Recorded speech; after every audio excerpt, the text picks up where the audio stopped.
Hello everyone, मैं कपिल धवन आपका आपके अपने YouTube channel Dhawan study point पर हार्दिक स्वागत करता हूं।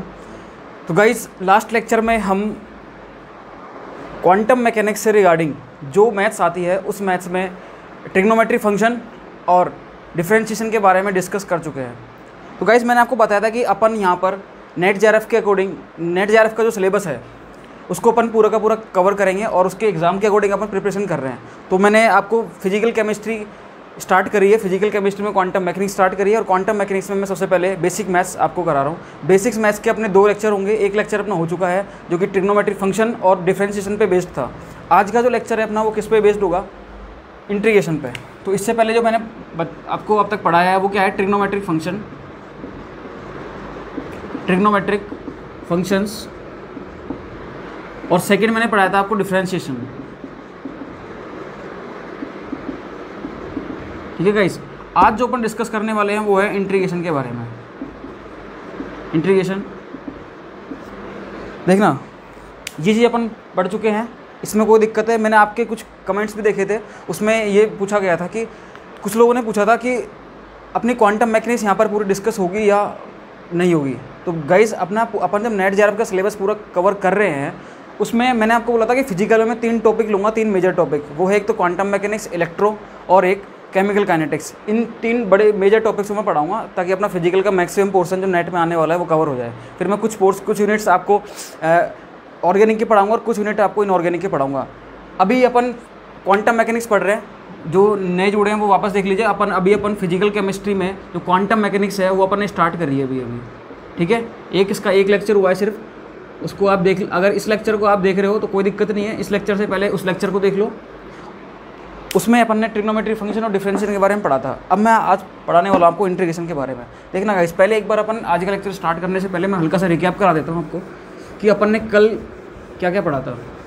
देखो, सबसे पहले ट्रिग्नोमेट्री फंक्शन थे, अपन को पता है sine theta, cos theta, tan theta, cot theta, sec theta और कोसेक थीटा।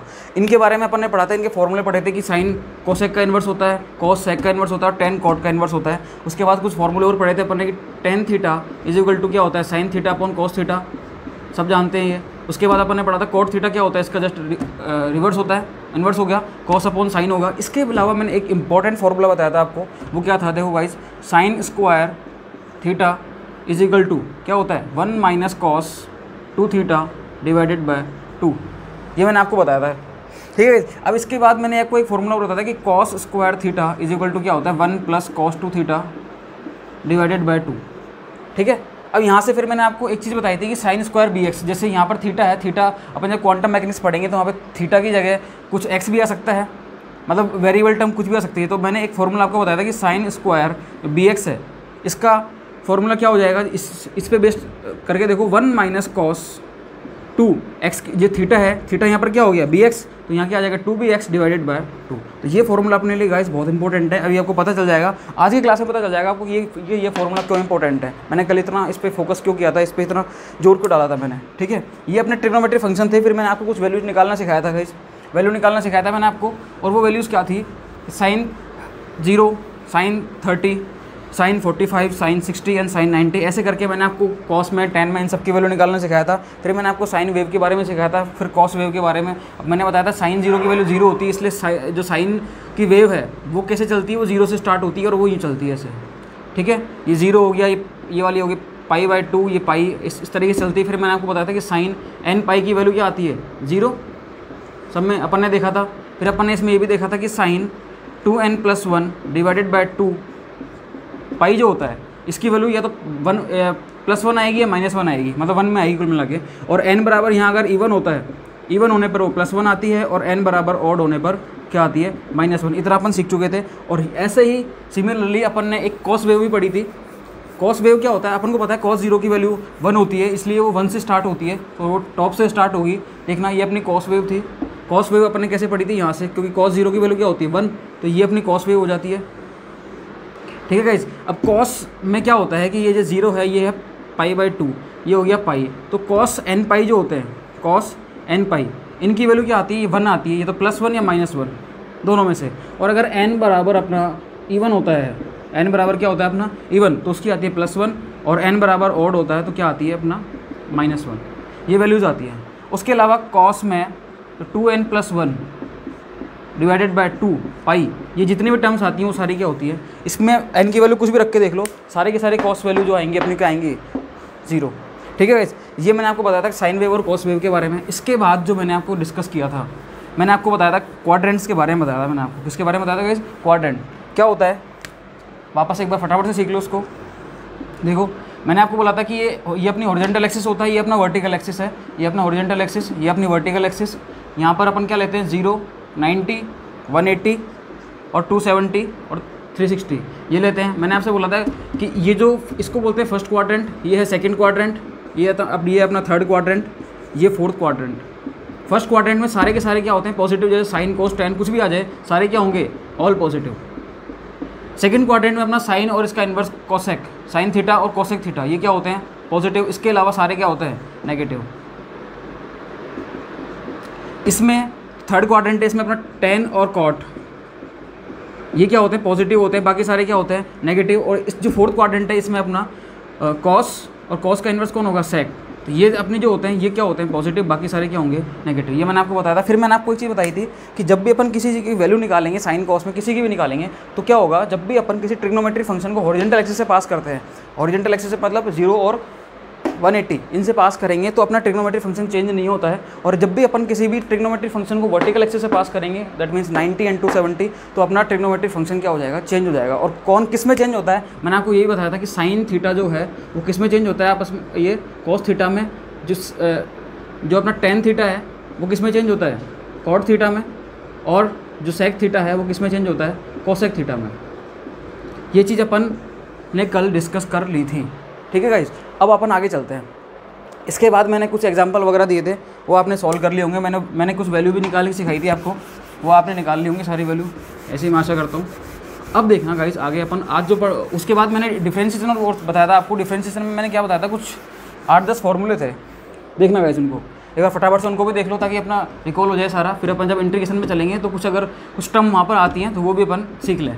देखो इंटीग्रेशन में मैंने आपको बताया था कि x की पावर n, इंटीग्रेशन का मतलब क्या, सॉरी डिफरेंशिएशन का मैंने सिखाया था आपको। डिफरेंशिएशन में ये जरूर होता है d/dx, किसी भी फंक्शन के आगे d/dx लगाना बहुत ज़रूरी है जब भी वो डिफरेंशिएशन माना जाएगा। अब देखना x की पावर n का जो डिफरेंशिएशन होता है मैंने आपको बताया था कि पावर आगे आ जाती है n x की पावर n-1।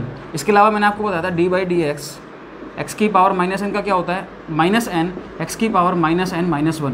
फिर मैंने बोला था आपको कि d/dx अगर कोई कांस्टेंट आ जाए, और कांस्टेंट के मैंने आपको बताया था कि इसके अलावा अगर ये टर्म उस फंक्शन में नहीं है, मतलब x के जहाँ पर जिसके रेस्पेक्ट में अपन क्या कर रहे हैं डिफरेंशिएशन कर रहे हैं, वो टर्म अगर यहाँ पर नहीं है तो वो पूरा का पूरा कांस्टेंट माना जाएगा। जरूरी नहीं न्यूमेरिकल वैल्यू कांस्टेंट हो, तो कांस्टेंट का डिफरेंशिएशन हमेशा क्या होता है 0।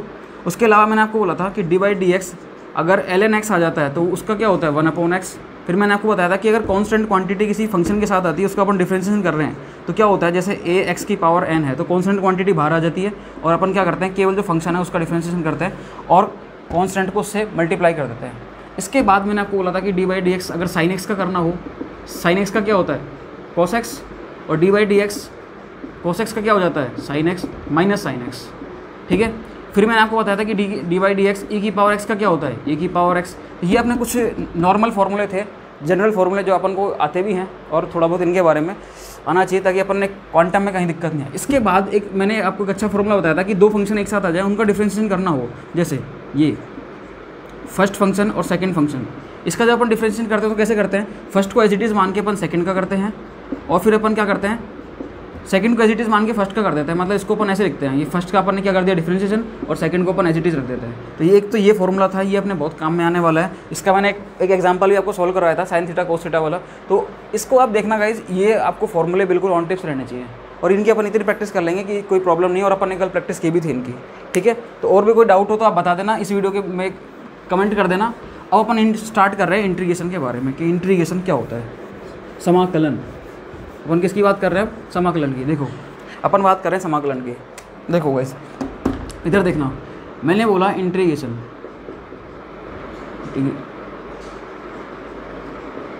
समाकलन, इसमें क्या होता है इंटीग्रेशन में। देखो इंटीग्रेशन एक्चुअल में दो टाइप के होते हैं, समझना इसको, बहुत ध्यान से समझना। बायो वाले स्टूडेंट तो बहुत ही ध्यान से समझना इसको, मैथ्स वाले अच्छे से जानते हैं फिर भी। देखो इंटीग्रेशन दो टाइप के होते हैं, एक तो होता है फाइनाइट, एक क्या होता है फाइनाइट, एक होता है अपना इनफाइनाइट। अभी फाइनाइट और इनफाइनाइट का मतलब क्या है पता चल रहा है। फाइनाइट है मतलब एक पर्टिकुलर एंटायर स्पेस में बात करेगा वो, मतलब ऐसे नहीं कि उसने कोई लिमिट नहीं दी, वो लिमिट देगा, वो क्या देगा, लिमिट देगा, तभी वो क्या माना जाएगा, फाइनाइट। फाइनाइट मतलब कुछ ना कुछ है उसमें, लिमिट है, उस पर्टिकुलर एक एंटायर स्पेस में है वो। तो फाइनाइट का मतलब मैं ऐसे बोल सकता हूँ कि यहाँ पर लिमिट मेंशन होगी, लिमिट मेंशनड। जबकि मैं अगर इनफाइनाइट की बात करता हूँ, इनफाइनाइट की, तो यहाँ पर लिमिट मेंशन नहीं होगी, लिमिट नॉट मेंशन। अब होता क्या है देखना, इंटीग्रेशन जब भी करते हैं तो इंटीग्रेशन का साइन जो होता है वो ये होता है, ये क्या होता है, इंटीग्रेशन का साइन। जब अपन फाइनाइट इंटीग्रेशन की बात करते हैं तो उसमें लिमिट मेंशन होगी, वो लिमिट बहुत सारी होती है, कुछ भी हो सकती है, वो कुछ भी दे सकता है, वो ए से बी तक दे सकता है आपको, वो 0 से लेके एल तक दे सकता है, वो आपको 0 से लेके इनफाइनाइट दे सकता है, वो आपको 0 से लेके पाई दे सकता है, 0 से 2 पाई दे सकता है, वो आपको माइनस इनफाइनाइट से प्लस इनफाइनाइट दे सकता है, कुछ भी दे सकता है, उसके मन में आए वो दे सकता है वो आपको, ठीक है। और ये लिमिट अपन देखेंगे अभी जैसे ऑपरेटर अलजेब्रा, अपन नॉर्मलाइजेशन प्रोबेबिलिटी में जाएंगे और फंक्शंस में घुसेंगे जब अपन, तब अपन देखेंगे कि ये कैसे कैसे यूज़ में आते हैं। इनफाइनाइट मतलब कोई दिक्कत नहीं है, सीधा ये लगाएगा, ठीक है। अपन जो इंटीग्रेशन सीखने वाले हैं वो अपन ये भी सीखेंगे, अपन ये भी सीखेंगे, दोनों को अपन सीखने वाले हैं, ठीक है गाइस। देखना अब अपन आगे बढ़ते हैं। ये अपना इंटीग्रेशन हो गए, मतलब मीनिंग समझ में आना चाहिए। दूसरा क्या है कि ये तो हो गया इंटीग्रेशन का साइन। दूसरा अपन को पता होना चाहिए कि जब भी इंटीग्रेशन करते हैं तो लास्ट में dx जरूर लगा होगा। लास्ट में क्या लगा होगा, dx। पहले साइन होगा और साइन में इसके बाद कुछ फंक्शन होगा और साथ में क्या आ जाएगा इधर, dx। अब जरूरी नहीं है dx अगर वो x के रेस्पेक्ट में करवा रहा है तो dx आ जाएगा, y के रेस्पेक्ट में करा रहा है तो y आ जाएगा, z के रेस्पेक्ट में करा रहा है तो z आ जाएगा, थीटा के रेस्पेक्ट में करा रहा है थीटा, फाई के रेस्पेक्ट में करा रहा है तो फाई, तो वो कुछ भी आ सकता है वो, ठीक है। तो वो अपन अभी देखते हैं अपन क्या है। अब अपन इंटीग्रेशन सीखते हैं, कुछ फॉर्मूलेस के से सीखते हैं अपन, फॉर्मूलेस की हेल्प से। देखो कैसे होता है इंटीग्रेशन। तो इंटीग्रेशन का मतलब समझ में आना चाहिए कि मतलब होता क्या है। दो होते हैं, फाइनाइट और इनफाइनाइट। फाइनाइट वाले में लिमिट मेंशन होती है, इनफाइनाइट वाले में लिमिट मेंशन नहीं होती। देखना गाइस, अब इधर आओ आप। देखो मैं आपके सामने एक स्टार्ट कर रहा हूँ पहला फॉर्मूला। देखो ये हो गया साइन इंटीग्रेशन का, और मैं बोल रहा हूँ कि x की पावर n का इंटीग्रेशन क्या होगा। देखो x की पावर n का इंटीग्रेशन क्या होता है, इसमें एक ऐड हो जाता है ऊपर, और नीचे जो n इसकी पावर होती है उसमें एक और ऐड हो जाता है। ये लो, x की पावर n+1 अपॉन n+1, ये होता है अपना इंटीग्रेशन का फर्स्ट फॉर्मूला। इसको ध्यान समझ लेना आप। देखो मैं एक एग्जांपल बताता हूँ, समझ में आ जाएगा। अभी एग्जांपल से बहुत जल्दी समझ में आते चाहिए। देखो एग्जांपल मैंने बोला आपसे x³ का इसका इंटीग्रेशन करो, तो आप क्या करोगे कि x³ n की वैल्यू क्या है 3+1 डिवाइडेड बाय क्या है n+1 मतलब 3+1, ये लो क्या आ गया x4 डिवाइडेड बाय 4, ये लो आंसर, ठीक है। फिर मैंने आपको एक और आप देख लो, और एग्जांपल ले लो, x की पावर 9 ले लो आप, डॉट dx ले लो। यहाँ क्या आ जाएगा, x की पावर क्या आ जाएगा 9+1 डिवाइडेड बाय 9+1, क्या हो जाएगा यहाँ पर x की पावर 10/10, ठीक है गाइस। अब देखना, इसको समझो एक बार। अब मैं आपसे एक क्वेश्चन कर रहा हूँ कि ये जो फॉर्मूला है, इससे अपन सारी वैल्यू निकाल रहे हैं कि x की कुछ भी पावर आ जाए उससे अपन सबका इंटीग्रेशन कर सकते हैं। लेकिन यहाँ पर थोड़ी सी प्रॉब्लम हो जाती है। मैथ्स वाले जानते हैं कि ये फॉर्मूला n की सभी वैल्यूज़ के लिए वैलिड नहीं होता। अगर मैं यहाँ पे लिख देता हूँ, it is valid for all values of n, तो क्या सही होगा? नहीं, गलत हो जाएगा फॉर्मूला। मतलब n की सभी वैल्यूज़ के लिए ये फॉर्मूला वैलिड नहीं है। तो वैलिड क्यों नहीं है ये? जैसे देखो, जैसे मैंने आपको एग्जांपल दे दिया कि इसका बताओ, आप किसका बताओ, x इन्वर्स का इंटीग्रेशन बताओ। तो अगर आप इसके अकॉर्डिंग इसको सोल्व करोगे तो आपका आंसर गलत आ जाएगा, कुछ पता नहीं क्या आएगा आंसर इसका। आप सोल्व करके देखना इसको, ऐसे इस फॉर्मूले से तो कुछ अलग ही आएगा। इसलिए एक्चुअल में होता क्या है कि जब अपन x इन्वर्स का करते हैं, x इन्वर्स dx, तो x इन्वर्स को अपन ऐसे लिख सकते हैं क्या, 1/x, बिल्कुल लिख सकते हैं। बाय वाले समझना, अगर ऊपर किसी भी फंक्शन के ऊपर अगर पावर में -1 है तो उसको अपन नीचे ला सकते हैं और किस में हो जाता है, प्लस में, ये हो जाता है dx। अब 1/x का एक्चुअल में जो इंटीग्रेशन होता है वो होता है ln(x), इसलिए गाइस ये इंपॉर्टेंट हो जाता है। तो 1/x जो है इसका इंटीग्रेशन क्या हो जाएगा, ln(x). तो ये थोड़ा ध्यान रखना है इसका कि ये जो फॉर्मूला है वो n की सभी वैल्यूज़ के लिए वैलिड नहीं है। ये कब वैलिड नहीं है, जब n बराबर 1 हो तब वैलिड नहीं है। इसके अलावा n बराबर अगर 1 नहीं है तो फिर सब के लिए वैलिड है ये। तो अपन ऐसे लिख सकते हैं, it is valid for all values of n except क्या, ये n -1 नहीं होना चाहिए, बस ये ध्यान रखने वाली बात है अपनी, ठीक है। क्योंकि 1/x का क्या होता है, ln(x). तो गाइस इसको देख लो आप अच्छे से, इसका स्क्रीनशॉट ले लो अगर कोई दिक्कत आए तो पूछ लेना, इसमें तो कोई प्रॉब्लम आनी नहीं चाहिए आपको। अब से अपन चलते हैं सेकंड फॉर्मूले पे। सेकंड फॉर्मूला क्या कहता है अपना,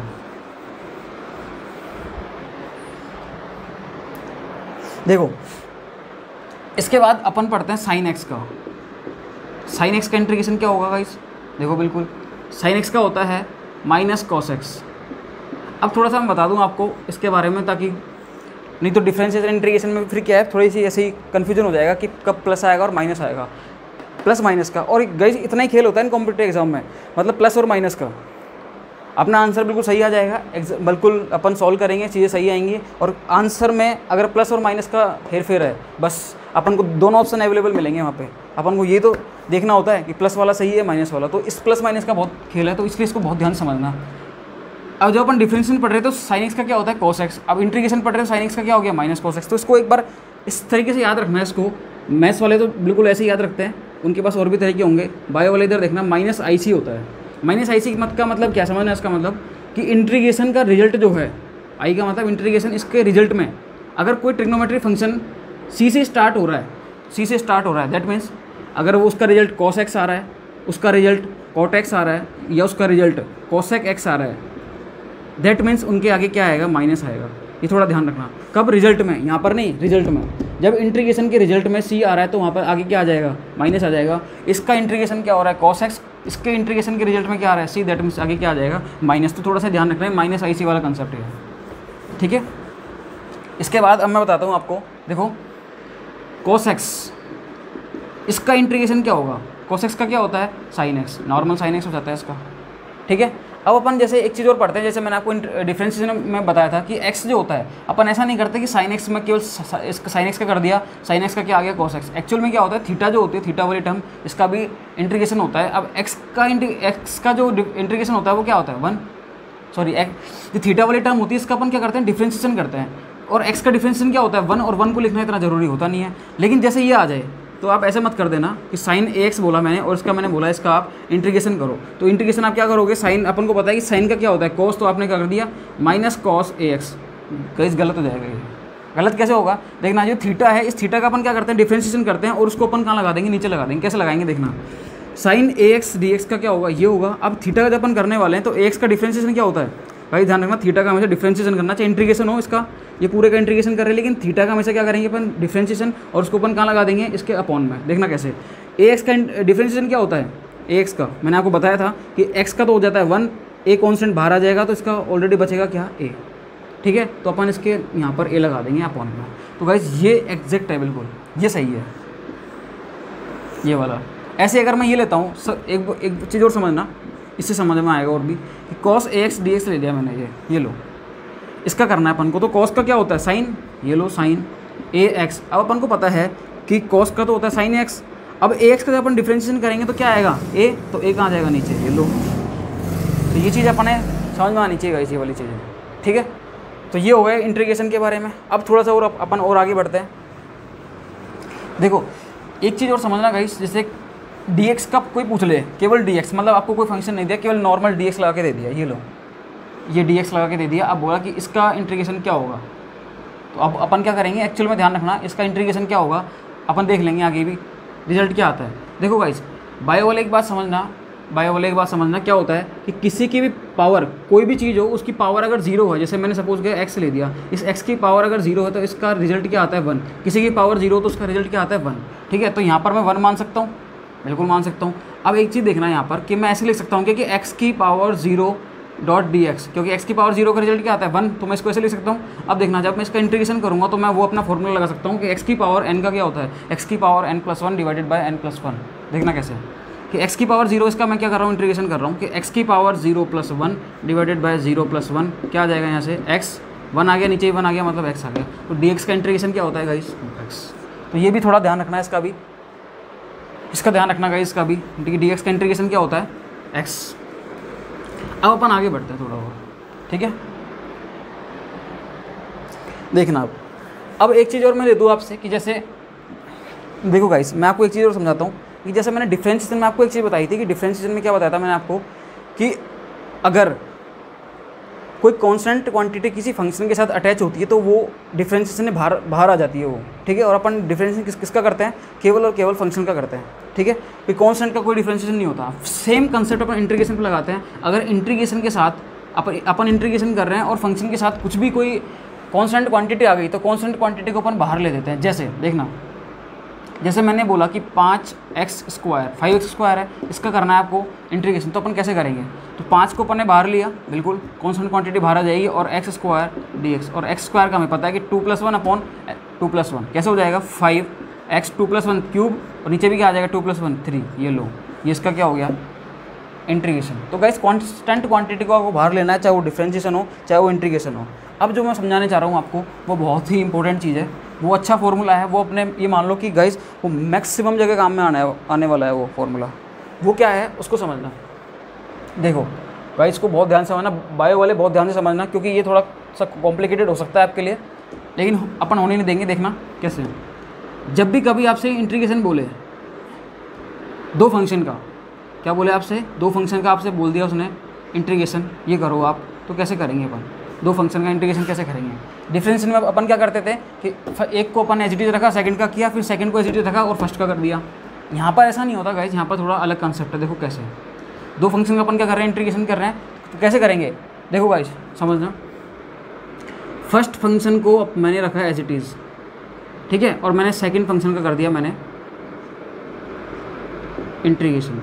ये लो, इसका अपन क्या करें, दो फंक्शन का इंटीग्रेशन करें तो कैसे करेंगे, first function as it is और सेकंड का मैंने क्या कर दिया इंटीग्रेशन माइनस, इसके बाद क्या आएगा गाइस माइनस। इसके बाद क्या करते हैं अपन, जो फर्स्ट फंक्शन है इसका अपन करते हैं डिफरेंशिएशन। ध्यान रखना गाइस, इसका क्या कर रहे हैं अपन फर्स्ट का डिफरेंशिएशन।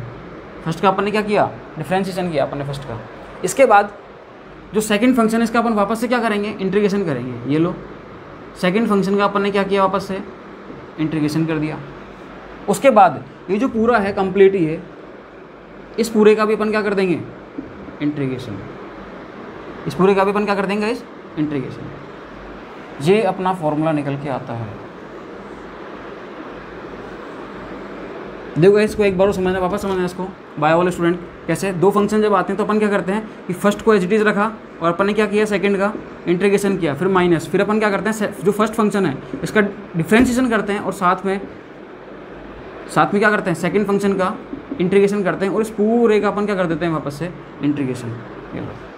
ये अपना रिजल्ट निकल के आता है।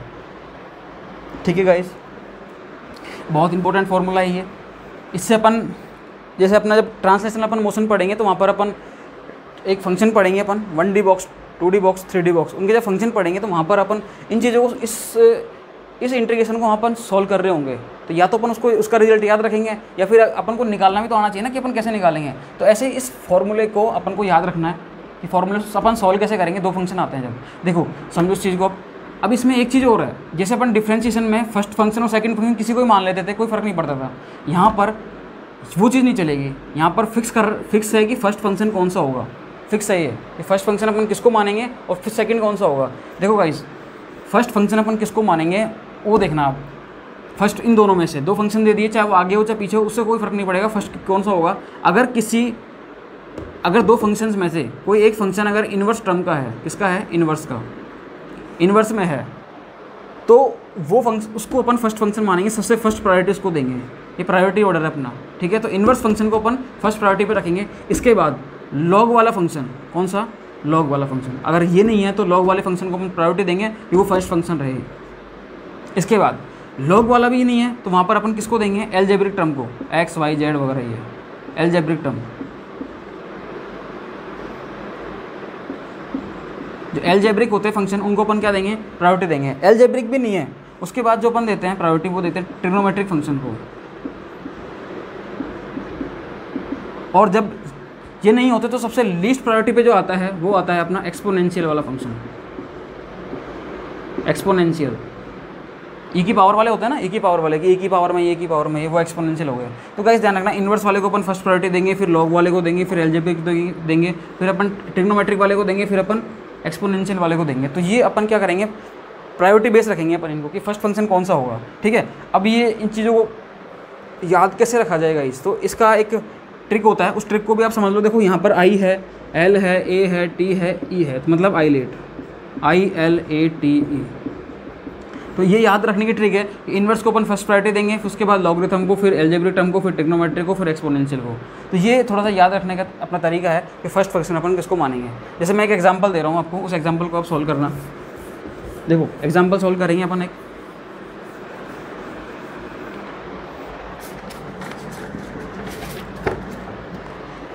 जैसे मैंने एक एग्जांपल ले लिया आपके सामने। देखो पहले आप भी सॉल्व करना है इसको, x sin x, और इसका क्या करना है आपको, इंटीग्रेशन करना है। अब समझना गाइस, इसको समझना, इसको ध्यान से। देखो x sin x का इंटीग्रेशन क्या होगा, देखो इस फॉर्मूले को अपनाओ। देखो ये x की टर्म है, ये sin x की टर्म है, मतलब ये तो है अपनी एल्जेब्रिक टर्म, ये है अपनी ट्रिग्नोमेट्रिक टर्म। तो फर्स्ट फंक्शन किसको मानेंगे अपन, एल्जेब्रिक को, मतलब ये अपना फर्स्ट हो गया और ये कौन सा हो गया अपना सेकेंड। कोई दिक्कत नहीं, यहाँ तक आगे बढ़ते हैं। अब इसका अपन कर रहे हैं इंटीग्रेशन। देखो फर्स्ट फंक्शन का अपन, first function as it is, मतलब x तो आ गया अपना एज इट इज़। फिर सेकंड फंक्शन कौन सा है, sin x, इसका अपन क्या करेंगे, इंटीग्रेशन। आगे चलते हैं, माइनस, तो फर्स्ट फंक्शन उसका अपन करेंगे डिफरेंशिएशन, मतलब x का क्या करेंगे अपन, डिफरेंशिएशन। ये लो x का कर दिया डिफरेंशिएशन, ठीक है। इसके बाद इंटीग्रेशन करते हैं अपन सेकंड फंक्शन का। सेकंड फंक्शन क्या, sin x, इसका इंटीग्रेशन कर दो, sin x dx, इसका इंटीग्रेशन हो गया। और इस पूरे का फिर क्या करते हैं वापस से अपन, इंटीग्रेशन करते हैं। ये लो, इस पूरे का अपन क्या करते हैं वापस से, इंटीग्रेशन। अब देखो इसको सॉल्व करते हैं अपन। आओ, कभी भी इनको देख के घबराना मत बायो वाले स्टूडेंट, क्योंकि इनको अपन क्या करते हैं, अपन सॉल्व करना ही तो सीख रहे हैं इनको, कि अगर क्वांटम में ये चीज़ें आ गई तो अपन को कैसे सॉल्व करेंगे, ठीक है। तो उनसे कभी अपन को घबराना नहीं है। x है, sin x का क्या होता है इंटीग्रेशन, क्या होता है, माइनस कॉस एक्स, क्या होगा, माइनस कॉस एक्स। तो ध्यान रखना, आप इन चीज़ों को सॉल्व कर रहे हो तो साइन का बहुत ध्यान रखना, साइन का, क्योंकि साइन का ही खेल है पूरा। साइन एक्स का क्या होता है, माइनस कॉस एक्स, फिर माइनस आ गया। अब देखो इधर ये इंटीग्रेशन है अभी भी एज इट इज़, और ये अंदर वाला लिख रहा हूँ मैं, डी एक्स से डी एक्स गया, इसका तो आ गया 1। अब साइन एक्स का इंटीग्रेशन क्या होता है, minus cos x, minus cos x, ये आ गया। और इस पूरे का फिर वापस से क्या है, इंटीग्रेशन है। देखना गाइस, ये माइनस आगे लिख देता हूँ मैं, माइनस एक्स कॉस एक्स, ये आ गया यहाँ से, तो माइनस एक्स कॉस एक्स। ये माइनस माइनस क्या, ये वाला माइनस बाहर आएगा, तो ये माइनस और माइनस क्या हो जाएंगे, प्लस, ठीक है। और कॉस एक्स का इंटीग्रेशन क्या होता है, कॉस का अपन पढ़ के आए हैं, साइन एक्स होता है प्लस का, क्या होता है, कॉस एक्स का इंटीग्रेशन साइन एक्स। ये लो गाइस, अब जब इसको थोड़ा अपन जमा के लिख देते हैं, तो जमा के लिखने में क्या हो जाएगा, sine x minus x cos x, ये अपना आ जाता है आंसर। इसको आप उतारिए, देख लीजिए इसको, इसका स्क्रीनशॉट ले लीजिए, और कोई दिक्कत है तो एक बार आप कमेंट बॉक्स में बता देना। हाँ जी, साइड हट जाता हूँ मैं, एक बार स्क्रीनशॉट ले लो आप इसका।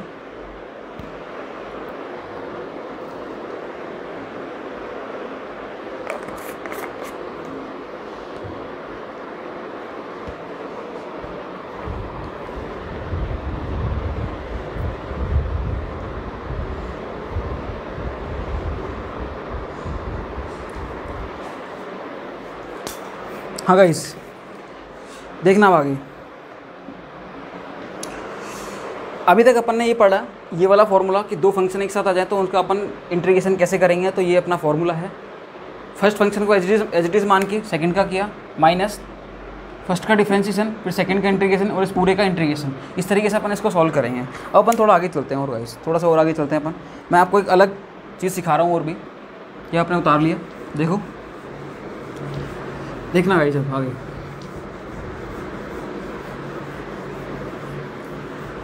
एक्चुअल में क्या होता है, एक टर्म होती है, उसको आपको बहुत ढंग से सॉल्व करना है, क्योंकि इसमें बहुत मिस्टेक हो जाती है। फिर देखो कैसे उसको सॉल्व करना सिखा रहा हूँ मैं आपको।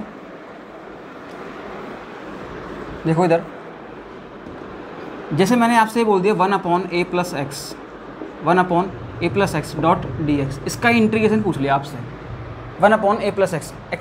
एक्चुअल में तो अपन ये और पढ़ के आए हैं कि 1/x का क्या होता है। अगर अपन 1/x का इंटीग्रेशन देखें तो क्या होता है, ln x, यही पढ़ के आए हैं अभी अपन। सीधे मत लगा देना इसको, नहीं तो अपना आंसर गलत होने के आसार हो सकते हैं, और गलत होते हैं अपने।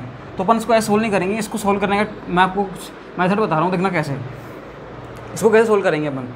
कि जैसे a + x है, तो a + x लिया अपन ने, और इसको अपन ने कुछ अलग मान लिया। जैसे इसको अपन ने मान लिया z, इसको अपन ने क्या मान लिया, z, ठीक है।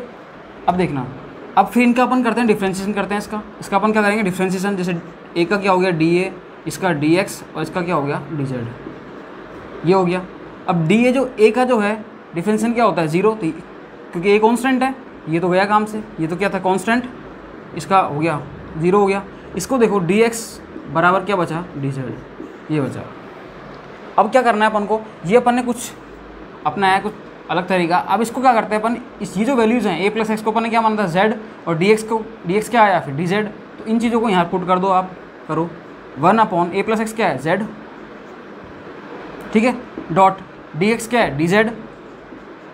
इसका इंटीग्रेशन अपन को करना है, देखो इसका इंटीग्रेशन करते हैं। 1/z का क्या होता है 1/x का क्या होता है ln x, तो 1/z का क्या हो जाएगा ln z।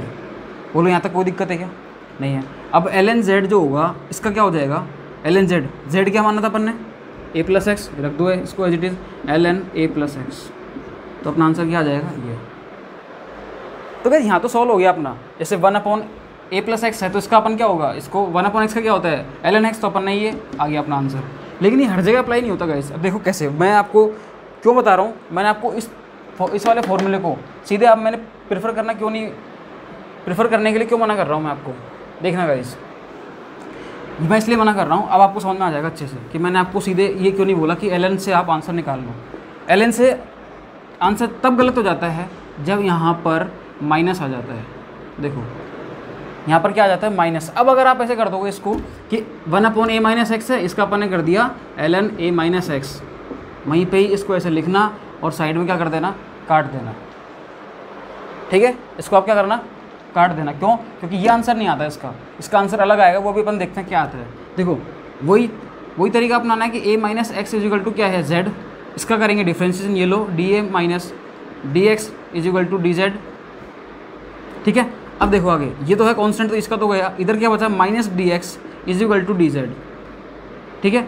अब डी एक्स बराबर क्या बच जाएगा माइनस का डी जेड, ये लो इन वैल्यूज़ को यहाँ पुट कर दो इसमें। 1/a माइनस एक्स क्या है z, तो 1/z, ये क्या है डी जेड, क्योंकि डी एक्स की वैल्यू क्या आई माइनस का डी जेड, तो इधर क्या आ जाएगा माइनस का डी जेड, ये इसका इंटीग्रेशन माइनस आ जाएगा बाहर, ठीक है। और 1/z का क्या होता है 1/z का क्या होता है ln z, ये लो बाहर तो क्या आ गया माइनस, और 1/z का क्या हो जाएगा ln z। कोई दिक्कत नहीं है। देखो इधर देखना आप माइनस ln z, और z अपन ने क्या माना था a माइनस एक्स, z अपन ने क्या माना था a माइनस एक्स, तो minus ln a minus x, ये अपने पास आया निकल के फॉर्मूला के। अब देखो बायो वाले समझना इस चीज़ को, बायो वाले इधर देखो, इधर देखना, जब भी कभी ऐसा होता है ना ln की फॉर्म में यहाँ पर कुछ भी आ जाए x के टर्म में, इधर कुछ आ गया पावर में, तो उसको अपन इधर भेज देते हैं, कहाँ पर आगे। जैसे मैंने बोला ln x की पावर 2, तो इसको अपन कैसे लिख सकते हैं, 2 आगे आया है तो 2 ln x। अपने पास ये आ गया ln y की पावर -3, तो अपन इसको कैसे लिख सकते हैं -3 ln y, इसको अपन ऐसे लिख सकते हैं। जब अपन इसको ऐसे लिख सकते हैं तो अपन ये भी तो सकता है कि अगर कहीं पर -x ln x है, इसका मतलब क्या है कि जो आगे वाली चीज़ है वो इसकी पावर में आ सकती है, बिल्कुल आ सकती है। तो इसको अपन ऐसे भी तो लिख सकते हैं कि ln x की पावर क्या आ गया -x, ये पूरा का पूरा कहाँ आ जाएगा आगे, बिल्कुल सही है। इसी तरीके से मैं आपसे क्या कहना चाह रहा हूँ कि जो माइनस है ये यहाँ पर -1 है, ये जब इसको अपन इधर लेके जाएंगे तो ये z की कहाँ आ जाएगा पावर में आ जाएगा, और अपना आंसर कैसे बनेगा, देखो यहाँ पर देख लो, इधर ये जो माइनस है, ये माइनस को अपन यहाँ भेजेंगे तो क्या आ जाएगा ln a माइनस एक्स की पावर -1, और इन्वर्स का मतलब क्या होता है 1/, में आ जाएगा ये, तो ln 1/a माइनस एक्स, तो अपना आंसर क्या आएगा ये। जबकि अपन निकाल क्या रहे थे ये, तो आंसर क्या आ गया गलत आ गया। इसका मतलब ये है कि अपन को ये तरीका सॉल्व बनाना है, 1/x का अपन को सीधे नहीं करना, ये उतारो उसको, स्क्रीनशॉट ले लेना इसका आप।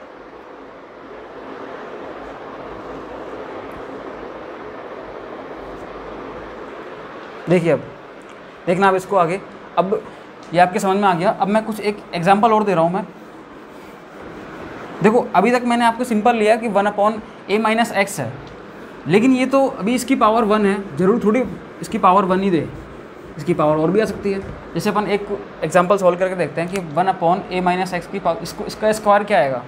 आप भी सोल्व करना, एक बार वीडियो को पॉज करके एक बार खुद सोल्व करो, बाकी मैं तो सॉल्व करता हूँ। फिर देखो इस टाइप के क्वेश्चन सॉल्व इसी तरीके से होंगे जैसे मैंने बताया कि ए माइनस एक्स को अपन ने क्या मान लिया, जेड।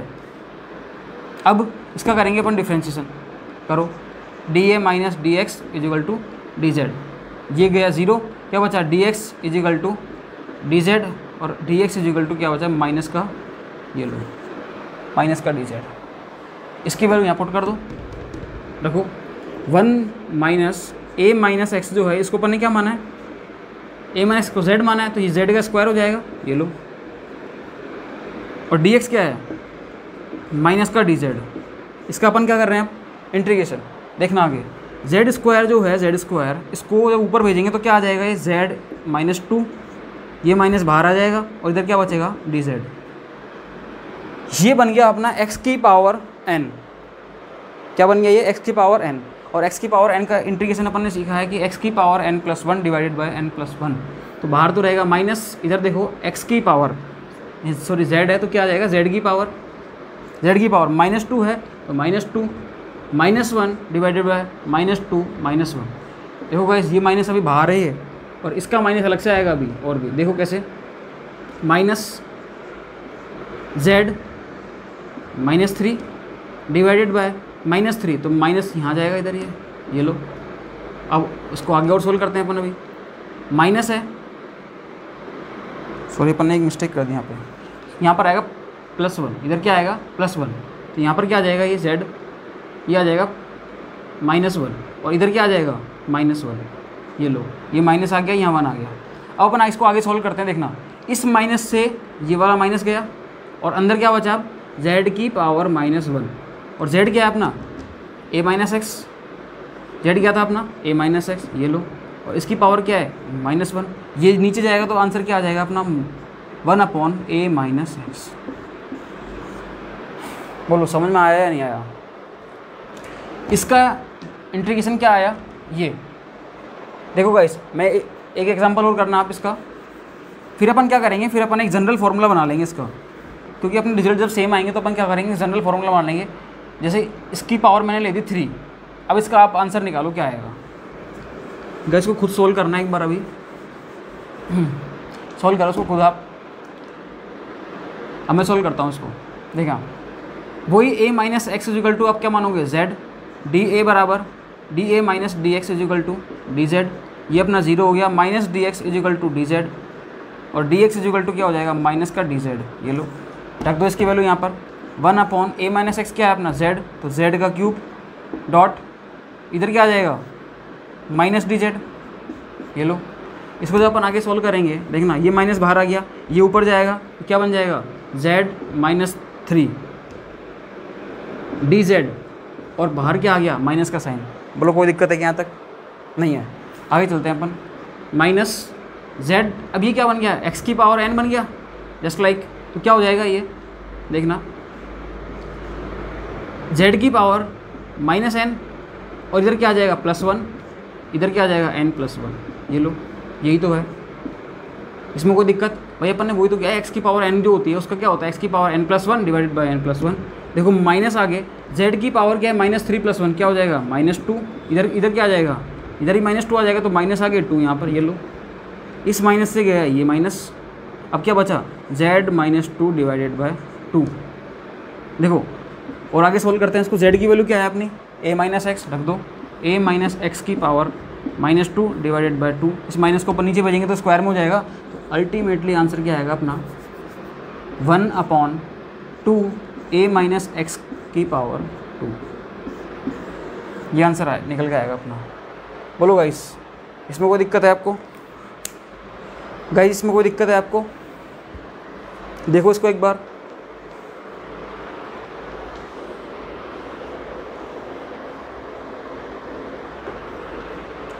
हाँ जी इसमें कोई दिक्कत नहीं होनी चाहिए आपको। अब अपन क्या करते हैं एक जनरल फार्मूला निकालते हैं कि अगर 1/a माइनस एक्स की पावर कुछ भी आ जाए तो उसका एक जनरल फार्मूला क्या होगा,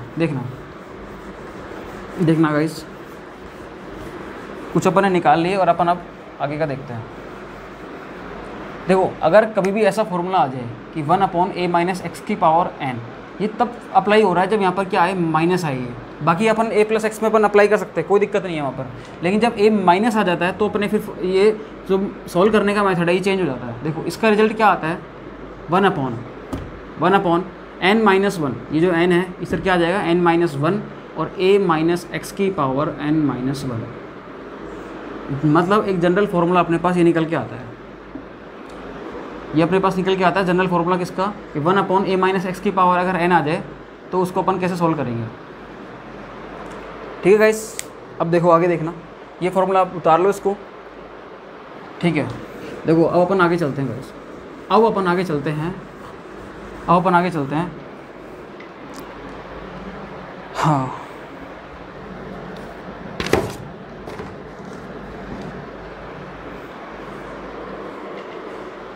अपन आगे चलते हैं। जब मैंने आज की क्लास में इंटीग्रेशन स्टार्ट किया था, सुनना ध्यान से, जब मैंने आज की क्लास में इंटीग्रेशन स्टार्ट किया था तो मैंने आपको स्टार्टिंग में बताया था कि इंटीग्रेशन 2 टाइप के होते हैं, एक तो होता है फाइनाइट, एक होता है इनफाइनाइट। फाइनाइट का मतलब वहाँ पर कुछ ना कुछ लिमिट मेंशन होगी वहाँ पर, क्यों, क्योंकि वो एक जब वो इंटीग्रेशन करवाएगा तो एक पर्टिकुलर एंटायर स्पेस में करवाएगा, वो उसमें लिमिट दे देगा। जब वो लिमिट दे देगा तो अपन को उस लिमिट में रह के ही अपन को इंटीग्रेशन करना है, और इनफाइनाइट में अपन इनफाइनाइट करते हैं। अभी तक जो सीख रहे थे अपन वो इनफाइनाइट वाला सीख रहे थे। इनफाइनाइट वाला क्यों, क्योंकि उसने अपन को बस ये दिया था, उसने अपन को लिमिट नहीं दी यहाँ पर कुछ भी, तो अपन अपने जो नॉर्मल फॉर्मूले थे ये वो यूज़ में आ रहे थे। अब अपन पढ़ेंगे फाइनाइट वाला। अपन क्या पढ़ने वाले हैं, फाइनाइट में गाइस क्या होता है, देखो रिजल्ट ही चेंज हो जाता है बिल्कुल। जब वो लिमिट मेंशन करके देता है तो रिजल्ट ही चेंज हो जाते हैं, रिजल्ट ही बिल्कुल चेंज हो जाते हैं। क्यों होंगे ये अपन अभी आगे सीखेंगे, और यहाँ पर भी देखते हैं अपन कुछ। देखो रिजल्ट कैसे चेंज हो जाएंगे, जैसे देखना इधर, अभी तक मैंने आपसे बोला था कि x की पावर n का इंटीग्रेशन क्या होता है, x की power n+1 divided by n+1। ये लो अपन इसको सॉल्व भी कर रहे थे कि x³ का क्या होता है, x4 डिवाइडेड बाई 4। ठीक है, अब देखना गाइस यहाँ पर जब लिमिट होती है, जैसे मैंने बोला a की पावर b, मतलब a से लेके b तक की लिमिट है यहाँ पर। अब इसको अपन कैसे सॉल्व करेंगे, जैसे यहीं पर ही आ जाओ, मैंने इसका एग्जांपल लेता हूँ मैं। सॉल्व ऐसे ही होगा ये, लेकिन लिमिट आ जाएगी यहाँ पर कुछ, कैसे आ जाएगी देखना कैसे आएगी अभी। जैसे मैंने आपसे बोला कि x की पावर x² का करना है, आपको क्या करना है, इंटीग्रेशन करना है। ये लो कैसे करेंगे, होगा वैसे ही x2+1 डिवाइडेड बाई 2+1। लेकिन जब लिमिट आ जाती है a से b, जब लिमिट आ जाती है तो अपन क्या करते हैं, इस लिमिट को यहाँ पर मेंशन कर देते हैं, नीचे a ऊपर b, मतलब लोअर लिमिट, ऊपर क्या आ जाएगी अपर लिमिट। गाइस इसको समझना, बायो वाले स्टूडेंट थोड़ा ध्यान से समझना इसको। देखो इधर जब इंटीग्रेशन में लिमिट आ जाती है तो लिमिट को अपन ऐसे मेंशन करते हैं, नीचे लोअर लिमिट, ऊपर क्या आ जाती है अपर लिमिट। अब जब इसको सॉल्व करेंगे अपन, देखो कैसे सॉल्व करेंगे इसको, x इधर क्या आ जाएगा x³ डिवाइडेड बाय 3, और ये आ गया लोअर लिमिट, ये आ गया अपर लिमिट। अब जब x की वैल्यू जो होती है वो अपन यही पुट करते हैं जो अपने को लिमिट दी हुई है, और अपर लिमिट में से लोअर लिमिट को माइनस करते हैं। मैं क्या बोल गया देखना एक बार, मैंने क्या बोला, ये जो वेरिएबल टर्म है वेरिएबल, इसकी जगह अपन क्या कर देंगे, जो लिमिट्स हैं ये पुट कर देंगे। और वो भी कैसे पुट करेंगे कि एक टर्म में तो अपन लेंगे अपर लिमिट और दूसरी टर्म में लेंगे लोअर लिमिट, और दोनों का अपन क्या ले लेंगे डिफरेंस, मतलब upper limit minus lower limit लेंगे। अब कैसे लेते हैं एक बार देखना, x क्या है, x की वैल्यू एक बार b रखेंगे, एक बार a रखेंगे, तो x एक बार b रखते हैं, तो एक बार तो क्या आ जाएगा b³ डिवाइडेड बाई 3, फिर माइनस इन दोनों का अपन क्या लेंगे डिफरेंस, अपर लिमिट हो गई। अब लोअर लिमिट वाला देखना, x क्या है यहाँ पे a, तो a³ डिवाइडेड बाई 3, ये अपना आंसर आता है। इसको अपन और भी थोड़ा सा सिंप्लीफाई करके लिख लेते हैं, तो b³ minus a³ divided by 3। देखना गाइस यहाँ पर क्या है, जब अपन इसको सिंपल सॉल्व कर रहे थे तो अपना आंसर क्या आ रहा था, बस यही आ रहा था, क्या आ रहा था x³ डिवाइडेड बाई 3। जब अपन लिमिट मेंशन करके ली तो अपना आंसर क्या आ गया ये। तो गाइस ये है लिमिट का खेल, मतलब लिमिट आपको पता होना चाहिए कि लिमिट क्या है। लिमिट जो होगी उसको अपन कैसे सोल्व करेंगे, एक एग्जांपल और लेता हूँ मैं, आपको समझ में आएगा अच्छे से। जैसे समझना गाइस, देखो यहाँ से अपनी ये मान लो, अब यहाँ से अपनी क्वांटम स्टार्ट होने वाली है, और क्वांटम स्टार्ट अब मान ही लो बिल्कुल, क्योंकि इंटीग्रेशन बहुत ज़्यादा यूज़ में आते हैं इसमें अपने क्वांटम में। और मैं क्वांटम की कुछ चीज़ें आपको आज बताने वाला हूँ। ये मान लो क्वांटम अपने आज से स्टार्ट हो गई है, ठीक है। देखो देखना, जैसे मैंने एग्जांपल लिया एक साइन थीटा डी थीटा, और इसका मैंने पहले अपन जब इसका इंटीग्रेशन कर रहे थे सिंपल इनफाइनाइट में कर रहे थे तो क्या हो रहा था, साइन का क्या होता है माइनस कॉस, बस आंसर आ गया अपना। साइन थीटा का इंटीग्रेशन क्या होता है माइनस कॉस थीटा, ये आंसर आ गया। अब मैंने बोला आपसे बताओ 0 से पाई, मैंने क्या बोला 0 से पाई, मतलब इस लिमिट के बीच में बताओ, अब क्या करेंगे अपन, देखो गाइस साइन थीटा का इंटीग्रेशन क्या होता है, माइनस कॉस थीटा होता है, बिल्कुल सही है। लेकिन अब जब लिमिट आ जाती है तो अपन लिमिट को मेंशन कर देते हैं, नीचे लोअर लिमिट ऊपर अपर लिमिट। अब वही है, थीटा की जगह अपन एक बार क्या रखेंगे, अपर लिमिट, फिर रखेंगे लोअर लिमिट। रखो, देखना माइनस, अब इसको ध्यान से करना, थोड़ा सा साइन का खेल है यहाँ पे। माइनस कॉस थीटा की जगह मैंने रखा पाई, पाई आ गया, ये लो। फिर माइनस करते हैं और अंदर ऑलरेडी क्या है, माइनस कॉस, क्योंकि माइनस तो इसके साथ ही है अंदर वाले टर्म के साथ। अपन अपर लिमिट और लोअर लिमिट का क्या लेते हैं, डिफरेंस लेते हैं, डिफरेंस आ गया और ये minus cos as it is. अब थीटा क्या है यहाँ पे, 0, ये लो 0। अब सॉल्व करना है इसको आराम से।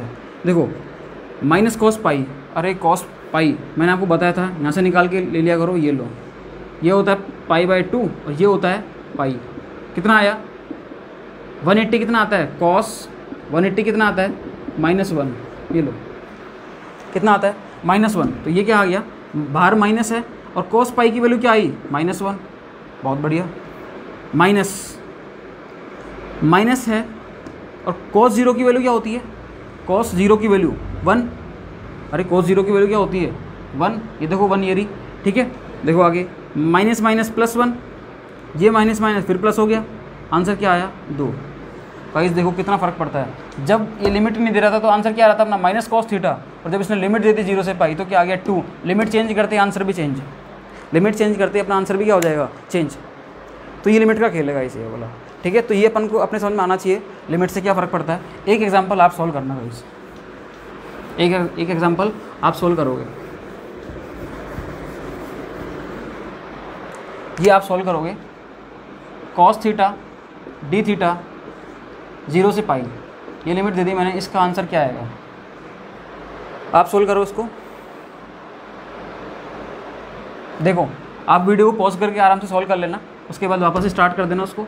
मैं आपको सॉल्व करके बता रहा हूँ कि अपना टाइम वेस्ट नहीं हो। कॉस थीटा डी थीटा, देखो कॉस का इंटीग्रेशन क्या होता है, साइन थीटा, क्या होता है प्लस का साइन थीटा। अब अगर ये लिमिट नहीं होती तो ये खेल यहीं खत्म, अपना आंसर आ गया। अब ये लिमिट आ गई, क्या आ गई 0 से पाई, अपन इसको रखेंगे upper limit minus lower limit, तो क्या आ गया साइन पाई माइनस साइन 0। अरे यही तो आया, यही आया। अब अपन को पता है कि साइन जो होता है इसकी वैल्यू देखो न्यू चलती है इसकी वेव, तो साइन 0 ये रहा, साइन पाई ये रहा, 0 की वैल्यू तो 0 होती है और साइन पाई की वैल्यू भी क्या होती है 0, ये भी 0, ये भी 0, आंसर क्या आ गया 0।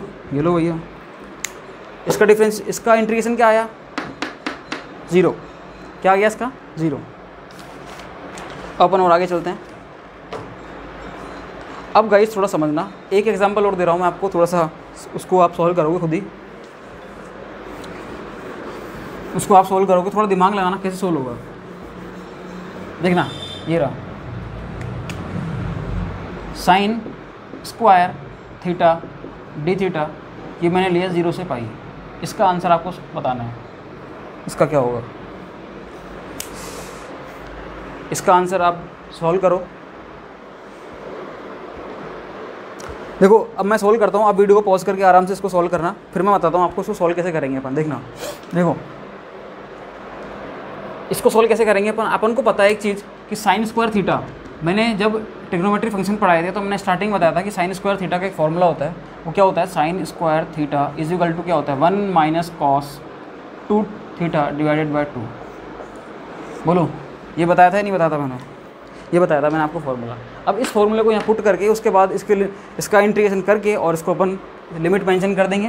देखो अपन करते हैं, इसको मैंने लिखा है यहाँ पर 1 minus cos 2 theta divided by 2। अब इसका इंटीग्रेशन करेंगे अपन 0 से पाई डी थीटा। देखो अब इन दो टर्म में इन दोनों को अपन अलग अलग कर लेते हैं, करते हैं 1/2 और डी थीटा 0 से पाई हो गया। फिर अब ये वाली टर्म अलग हो जाएगी, देखो इसको करते हैं अपन cos 2 theta divided by 2 D theta 0 से पाई। बोलो ये चीज़ समझ में आई, मैंने इन दोनों टर्म को अलग अलग कर दिया, 2 को इसके नीचे भी लगा दिया, 2 को इसके नीचे भी लगा दिया और दोनों को सेपरेट कर दिया मैंने दोनों टर्म। अब देखो 1/2 बाहर आ जाएगा, ये बाहर आ गया, और डी थीटा का, अरे डी एक्स का मैंने बताया था ना, डी एक्स का क्या होता है एक्स, तो डी थीटा का क्या हो जाएगा थीटा, ठीक है, इसका क्या हो जाएगा थीटा। ये लो 0 से पाई, इधर आओ देखो इधर देखना, माइनस cos 2 थीटा, देखो पहले तो 1/2 है, ये 1/2 बाहर आ गया ये, और मेरे को अच्छे से पता है कि cos 2 थीटा का इंटीग्रेशन क्या होता है, cos का क्या होता है साइन, ये लो साइन 2 थीटा 2 थीटा, और मेरे को पता है 2 थीटा जो होता है इसका भी क्या होता है फिर डिफ्रेंशिएशन, और 2 थीटा का डिफ्रेंशिएशन क्या होता है, 2 थीटा का डिफ्रेंशिएशन क्या होता है 2, भाई अपन ये तो पढ़ा था ना 2 थीटा, इसका जब अपन डिफ्रेंशिएशन करेंगे तो कैसे करेंगे,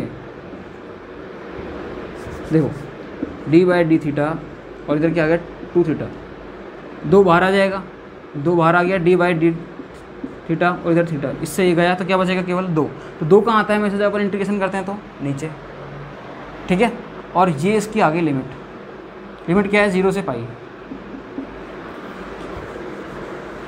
बोलो यहाँ तक कोई दिक्कत है? अब देखना इसको देखना ध्यान से, 1/2 थीटा की जगह क्या आ जाएगा पाई -0, इधर जब सॉल्व करते हैं अपन 1/2 इधर है, अंदर भी क्या है 1/2, इसको बाहर ले देंगे अपन, इधर क्या आ जाएगा 1/4 आ गया। देखना अब अंदर क्या बचेगा साइन 2 थीटा, मतलब साइन 2 पाई, जो थीटा की जगह अपन क्या रखेंगे अपर लिमिट और एक बार क्या रखेंगे लोअर लिमिट, ये लो। अब क्या आ जाएगा साइन 0, बोलो कि 2 को तो मैंने बाहर भेज दिया, इसके साथ मल्टीप्लाई करके आ गया 4, और क्या बचा साइन 2 पाई माइनस साइन 0। देखना अब इसका तो क्या आ जाएगा 1/2 पाई, ठीक है। इधर देखो 1/4 है, इधर क्या है 1/4, ये लो 1/4, साइन 2 पाई, अरे साइन का कोई सा भी पाई हो, साइन के मैंने आपको बता रखा है कि sine n pi equal to क्या होता है 0 हो जाएगा, मतलब ये तो क्या हो गया 0, और साइन 0 भी क्या होता है 0, तो ये पूरी टर्म में क्या हो गई 0, मतलब अल्टीमेटली यहाँ से क्या निकल के आएगा 0, इससे मल्टीप्लाई होगा तो 0 हो जाएगा ये, ठीक है। अब आगे देखो अपना आंसर क्या आया π/2, क्या आया अपना आंसर π/2। बोलो भाई समझ में आया या नहीं आया, इसका इंटीग्रेशन समझ में आया या नहीं आया।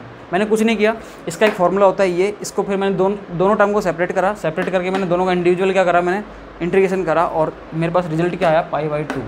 इसको आप भी खुद एक बार अपनी कॉपी में सॉल्व करके देखना, इसको आप स्क्रीनशॉट ले लीजिए इसका और सॉल्व करके देख लो एक बार।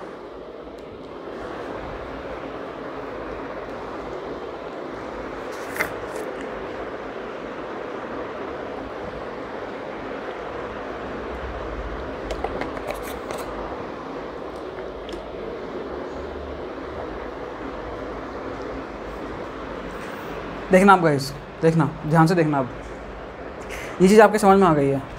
अब जो मैं बताने जा रहा हूँ उसको बहुत ही ध्यान से समझना, क्वांटम को समझने के लिए वो चीज़ बहुत इंपॉर्टेंट है, क्वांटम को समझने के लिए बहुत इंपॉर्टेंट है वो चीज़। देखना गाइस सब ध्यान से देखना,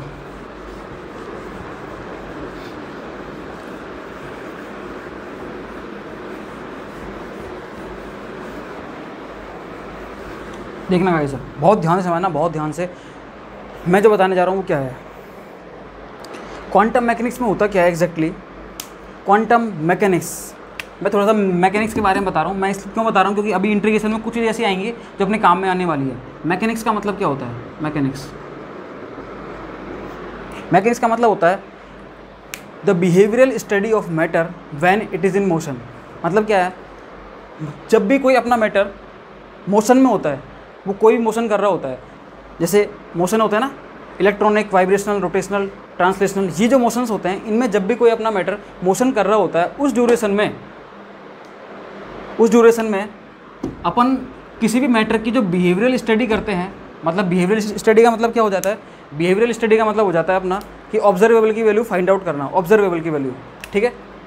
मैंने क्या बोला, the behavioural study of matter when it is in motion. जब भी कोई मैटर किसी अपनी मोशन में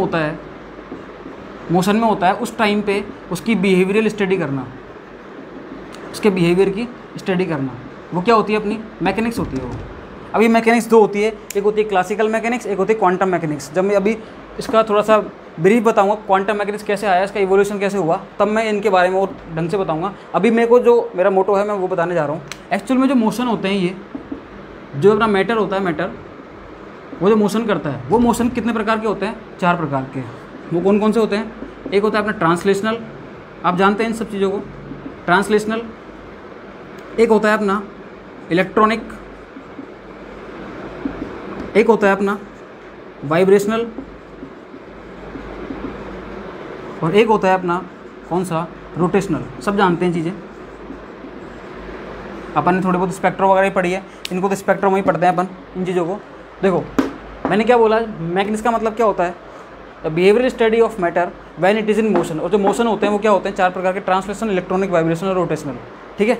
अब एक्चुअल में क्या होता है, जो क्वांटम मैकेनिक्स है वो बेस्ड होती है किस पे, उसकी फंक्शंस पे। आपको धीरे धीरे वो समझ में आ जाएगा कि हर एक मोशन का क्या होता है, अपना अपना एक वेव फंक्शन होता है, अपना अपना क्या होता है, एक वेव फंक्शन। देखना कैसे भाई, एक्चुअल में क्या होता है, सुनो ध्यान सुनना।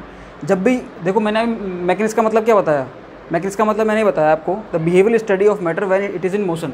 और मैंने फिर बोला कि बिहेवियरल स्टडी का मतलब क्या होता है कि ऑब्जर्वेबल की वैल्यू फाइंड आउट करना। और ऑब्जर्वेबल क्या होता है, ऑब्जर्वेबल अपने बहुत सारे होते हैं, चाहे अपन पोजीशन ले लें, पर बोलते हैं ना एक्स है, वाई है, जेड है, वो हो गई पोजीशन। अपन पोटेंशियल एनर्जी की बात कर लें, काइनेटिक एनर्जी की बात कर लें, लीनियर मोमेंटम बात कर लें, एंगुलर मोमेंटम बात कर लें, लीनियर मोमेंटम। अभी इनको अपन आगे बहुत अच्छे से डिस्कस करेंगे इनको। अभी तो मैं बता रहा हूँ कि ऑब्जर्वेबल क्या होते हैं, मतलब जो अपनी फिजिकल एंटिटी होती है ना, उनको फाइंड आउट करना, वो क्या हो जाते हैं, सारी अपने ऑब्जर्वेबल की वैल्यू हो जाती है, ठीक है। तो ऑब्जर्वेबल की वैल्यू फाइंड आउट करने के लिए हर एक मोशन, अपने 4 मोशन पढ़े, उनके अपने अपने क्या होते हैं, उनके करस्पॉन्डिंग अपने अपने वेव फंक्शन होते हैं। देखना गाइस, मैं थोड़ा वेव फंक्शन के बारे में बता रहा हूँ अभी हल्का सा, देखना। ट्रांसलेशनल मोशन अपन सबसे पहले पढ़ते हैं, ट्रांसलेशनल मोशन, ये सब आगे आएगा और भी, अभी मैं आपको इसलिए बता रहा हूँ क्योंकि कुछ मेरे को इंटीग्रेशन समझाने इनके। देखो इंटीग्रेशन, डिफरेंशिएशन और ट्रिग्नोमेट्री फंक्शन अपन यहाँ पर स्टार्टिंग में इतना पढ़ लेंगे कि जब क्वांटम पढ़ें तो क्वांटम में अपन को दिक्कत नहीं आया, मतलब ये चीज़ तो नहीं पढ़नी पड़े अपन को, जैसे ही सामने आती है इनको फटाफट सॉल्व करके अपन क्वांटम सीखें, क्योंकि अपन मैथ्स का पेपर नहीं पढ़ रहे, अपन क्या पढ़ रहे हैं, केमिस्ट्री पढ़ रहे हैं अपन, ठीक है। देखो ट्रांसलेशन मोशन की बात कर रहा हूँ, इसका जो वेव फंक्शन होता है वो क्या होता है। पहली बात तो ट्रांसलेशन मोशन के रिगार्डिंग अपन जो सिस्टम पढ़ते हैं, वो सिस्टम क्या होता है अपना, बॉक्स होता है। क्या होता है, बॉक्स। आपने सुना भी होगा कि 1D box, particle in 1D box, 1 dimensional box, 2D box, 3D box. मतलब बॉक्स जो होते हैं, बॉक्स, इसको एक मॉडल और बोलते हैं, PIB मॉडल बोलते हैं इसको, PIB मॉडल मतलब पार्टिकल इन बॉक्स मॉडल, ये भी बोलते हैं इसको। तो कुल मिला के बात क्या होती है कि ट्रांसलेशनल मोशन के रिगार्डिंग जो अपना सिस्टम होता है वो कौन सा होता है, बॉक्स, ठीक है। और इसके रिगार्डिंग जो अपना फंक्शन होता है, वेव फंक्शन को मैं किससे लिखता हूँ, साई से। किसे लिखूंगा मैं, साई से। देखो इसका जो वेव फंक्शन होता है वो क्या होता है, देखना एक बार, √2/L साइन n πx/L, ये मेरा क्या होता है, वेव फंक्शन होता है इसका। ये क्या होता है इसका, वेव फंक्शन। और एक चीज़ और देखना, हालांकि इसमें बहुत सारी चीज़ें पढ़ेंगे अपन, इसकी लिमिट और देख लो, लिमिट क्या होती है। इन सब चीज़ों को अपन वापस पढ़ेंगे जब अपन पढ़ेंगे, लेकिन मैं हल्का फुल्का स्टडी आप देख लो इसकी कि वेव फंक्शन क्या होते हैं, ताकि अपन जब वापस देखें इनको तो अपन को थोड़ा और नहीं लगे, नया नहीं लगे ये, ठीक है। ट्रांसलेशनल मोशन का जो लिमिट होती है वो होती है 0 से लेके L तक। कहाँ से होती है, 0 से लेके L, समझना, 0 से लेके L तक इसकी लिमिट होती है। वेव फंक्शन याद इसको देख लो guys, √2πL sign n πx/L, ये होता है। आगे जाके अपन इनकी एनर्जी वगैरह निकालेंगे, वॉल्यूम एलिमेंट देखेंगे, ठीक है, सब देखेंगे अपन ये चीज़ें। दूसरा देखो, ट्रांसलेशनल मोशन के बाद अपन एक मोशन और पढ़ते हैं, कौन सा, इलेक्ट्रॉनिक मोशन। मैंने बताया था अभी आपको कि कोई भी मैटर होता है, ठीक है, कोई पार्टिकल होता है, वो क्या करता है, 4 प्रकार के मोशन करता है, ट्रांसलेशनल, इलेक्ट्रॉनिक, वाइब्रेशनल और रोटेशनल। इलेक्ट्रॉनिक मोशन जो होता है उसके रिगार्डिंग जो सिस्टम होता है अपना, इलेक्ट्रॉनिक मोशन के रिगार्डिंग वो अपन सिस्टम लेते हैं, कौन सा, हाइड्रोजन एटम। अपन कौन सा लेते हैं, वो हाइड्रोजन एटम। अब हाइड्रोजन एटम जो होता है इसमें अपन जनरली ऑर्बिटल के बारे में पढ़ेंगे। जो भाई हाइड्रोजन एटम है, एटम में क्या होते हैं सारे orbital, 1s 2s 2p 3s 3p 3d, ये सारे ऑर्बिटल होते हैं। इन ऑर्बिटल्स के अपन क्या पढ़ते हैं, वेव फंक्शन पढ़ते हैं। भाई हर एक का क्या होता है, वेव फंक्शन। उन्हीं के रिगार्डिंग तो अपन उनकी एनर्जी निकालते हैं कि भाई अपन जो बोलते हैं कि साई जो हाइड्रोजन एटम का ऑर्बिटल होता है 1s 2s, इनकी एनर्जी क्या होती है, तो अपन एनर्जी जो निकालते हैं अपन, भाई निकालते तो हैं अपन -z²/n², उस तरीके से अपन निकालते हैं, इलेक्ट्रॉन वोल्ट में सब ये। तो ये जो एनर्जी निकालते हैं अपन किससे निकालते हैं, ये अपन वेव फंक्शन से। भाई कोई एनर्जी का ऑपरेटर लिया, फंक्शन पे लगाया और अपनी क्या निकल गई, एनर्जी निकल गई, ठीक है। देखो इधर देखना, हाइड्रोजन एटम के रिगार्डिंग जो अपना वेव फंक्शन होता है वो क्या होता है। अभी अलग अलग ऑर्बिटल के लिए अलग अलग होता है, लेकिन जब अपना जो बेसिक ऑर्बिटल है बिल्कुल सबसे छोटा वाला, कौन सा, साई 1s, कौन सा होता है, साई 1s। ऑर्बिटल कौन सा सब छोटा, सबसे कम एनर्जी का ऑर्बिटल कौन सा होता है, 1s। तो साई 1s जो होता है इसका वेव फंक्शन क्या होता है गाइस, तो ध्यान रखना, 1/√π a0 की पावर 3/2 एक्सपोनेंशियल -r/a0। गाइस ये ध्यान रखना थोड़ा सा, और थोड़ा सा ये और ध्यान रखने वाली बात है आपकी कि साई 1s जो होता है ऑर्बिटल, इसका वेव फंक्शन क्या होता है 1/√π a0 की पावर 3/2 एक्सपोनेंशियल -r/a0। ये इसका क्या होगा वेव फंक्शन। इसकी लिमिट और होती है, इसकी लिमिट देखो, इसकी लिमिट इसमें क्या आ रही है, आर की टर्म आ रही है, क्या आ रही है आर की टर्म। तो आर की लिमिट क्या हो जाती है इसमें 0 से इनफाइनाइट, 0 से क्या हो जाती है इनफाइनाइट। समझना गाइस इसको, बहुत ध्यान से समझना इसको, ठीक है, बहुत ध्यान से समझना इसको। मैंने क्या बोला, देखो हर एक मोशन होते हैं, ये आपको याद नहीं हो कोई दिक्कत नहीं है, कोई दिक्कत नहीं है। अभी ये बाद में अपन वापस पढ़ेंगे, मैं तो अभी कुछ इंटीग्रेशन समझाऊंगा आपको, तो उनमें ये चीज़ें आएंगी तो आपको थोड़ा अलग नहीं लगे वो, इसलिए बता रहा हूँ मैं आपको। अपन क्वांटम में यही पढ़ने वाले हैं, सारे मोशन पढ़ेंगे, उनके सिस्टम पढ़ेंगे, उनके फिर वेव फंक्शन पढ़ेंगे, और उनसे अपन उनके फिजिकल ऑब्जर्वेबल जो होते हैं, चाहे पोजीशंस हो, चाहे पोजीशन के स्क्वायर हो, चाहे एनर्जी हो, उनकी वैल्यू निकालेंगे अपन।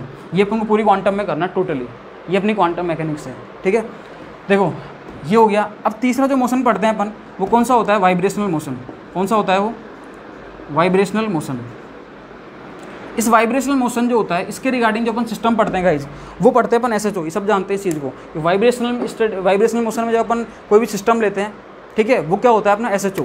क्या होता है SHO मतलब सिंपल हार्मोनिक ऑसिलेटर। क्या होता है सिंपल हार्मोनिक ऑसिलेटर। और इस सिंपल हार्मोनिक ऑसिलेटर का जो वेव फंक्शन होता है साई, वो क्या होता है देखना, β/π की पावर 1/4।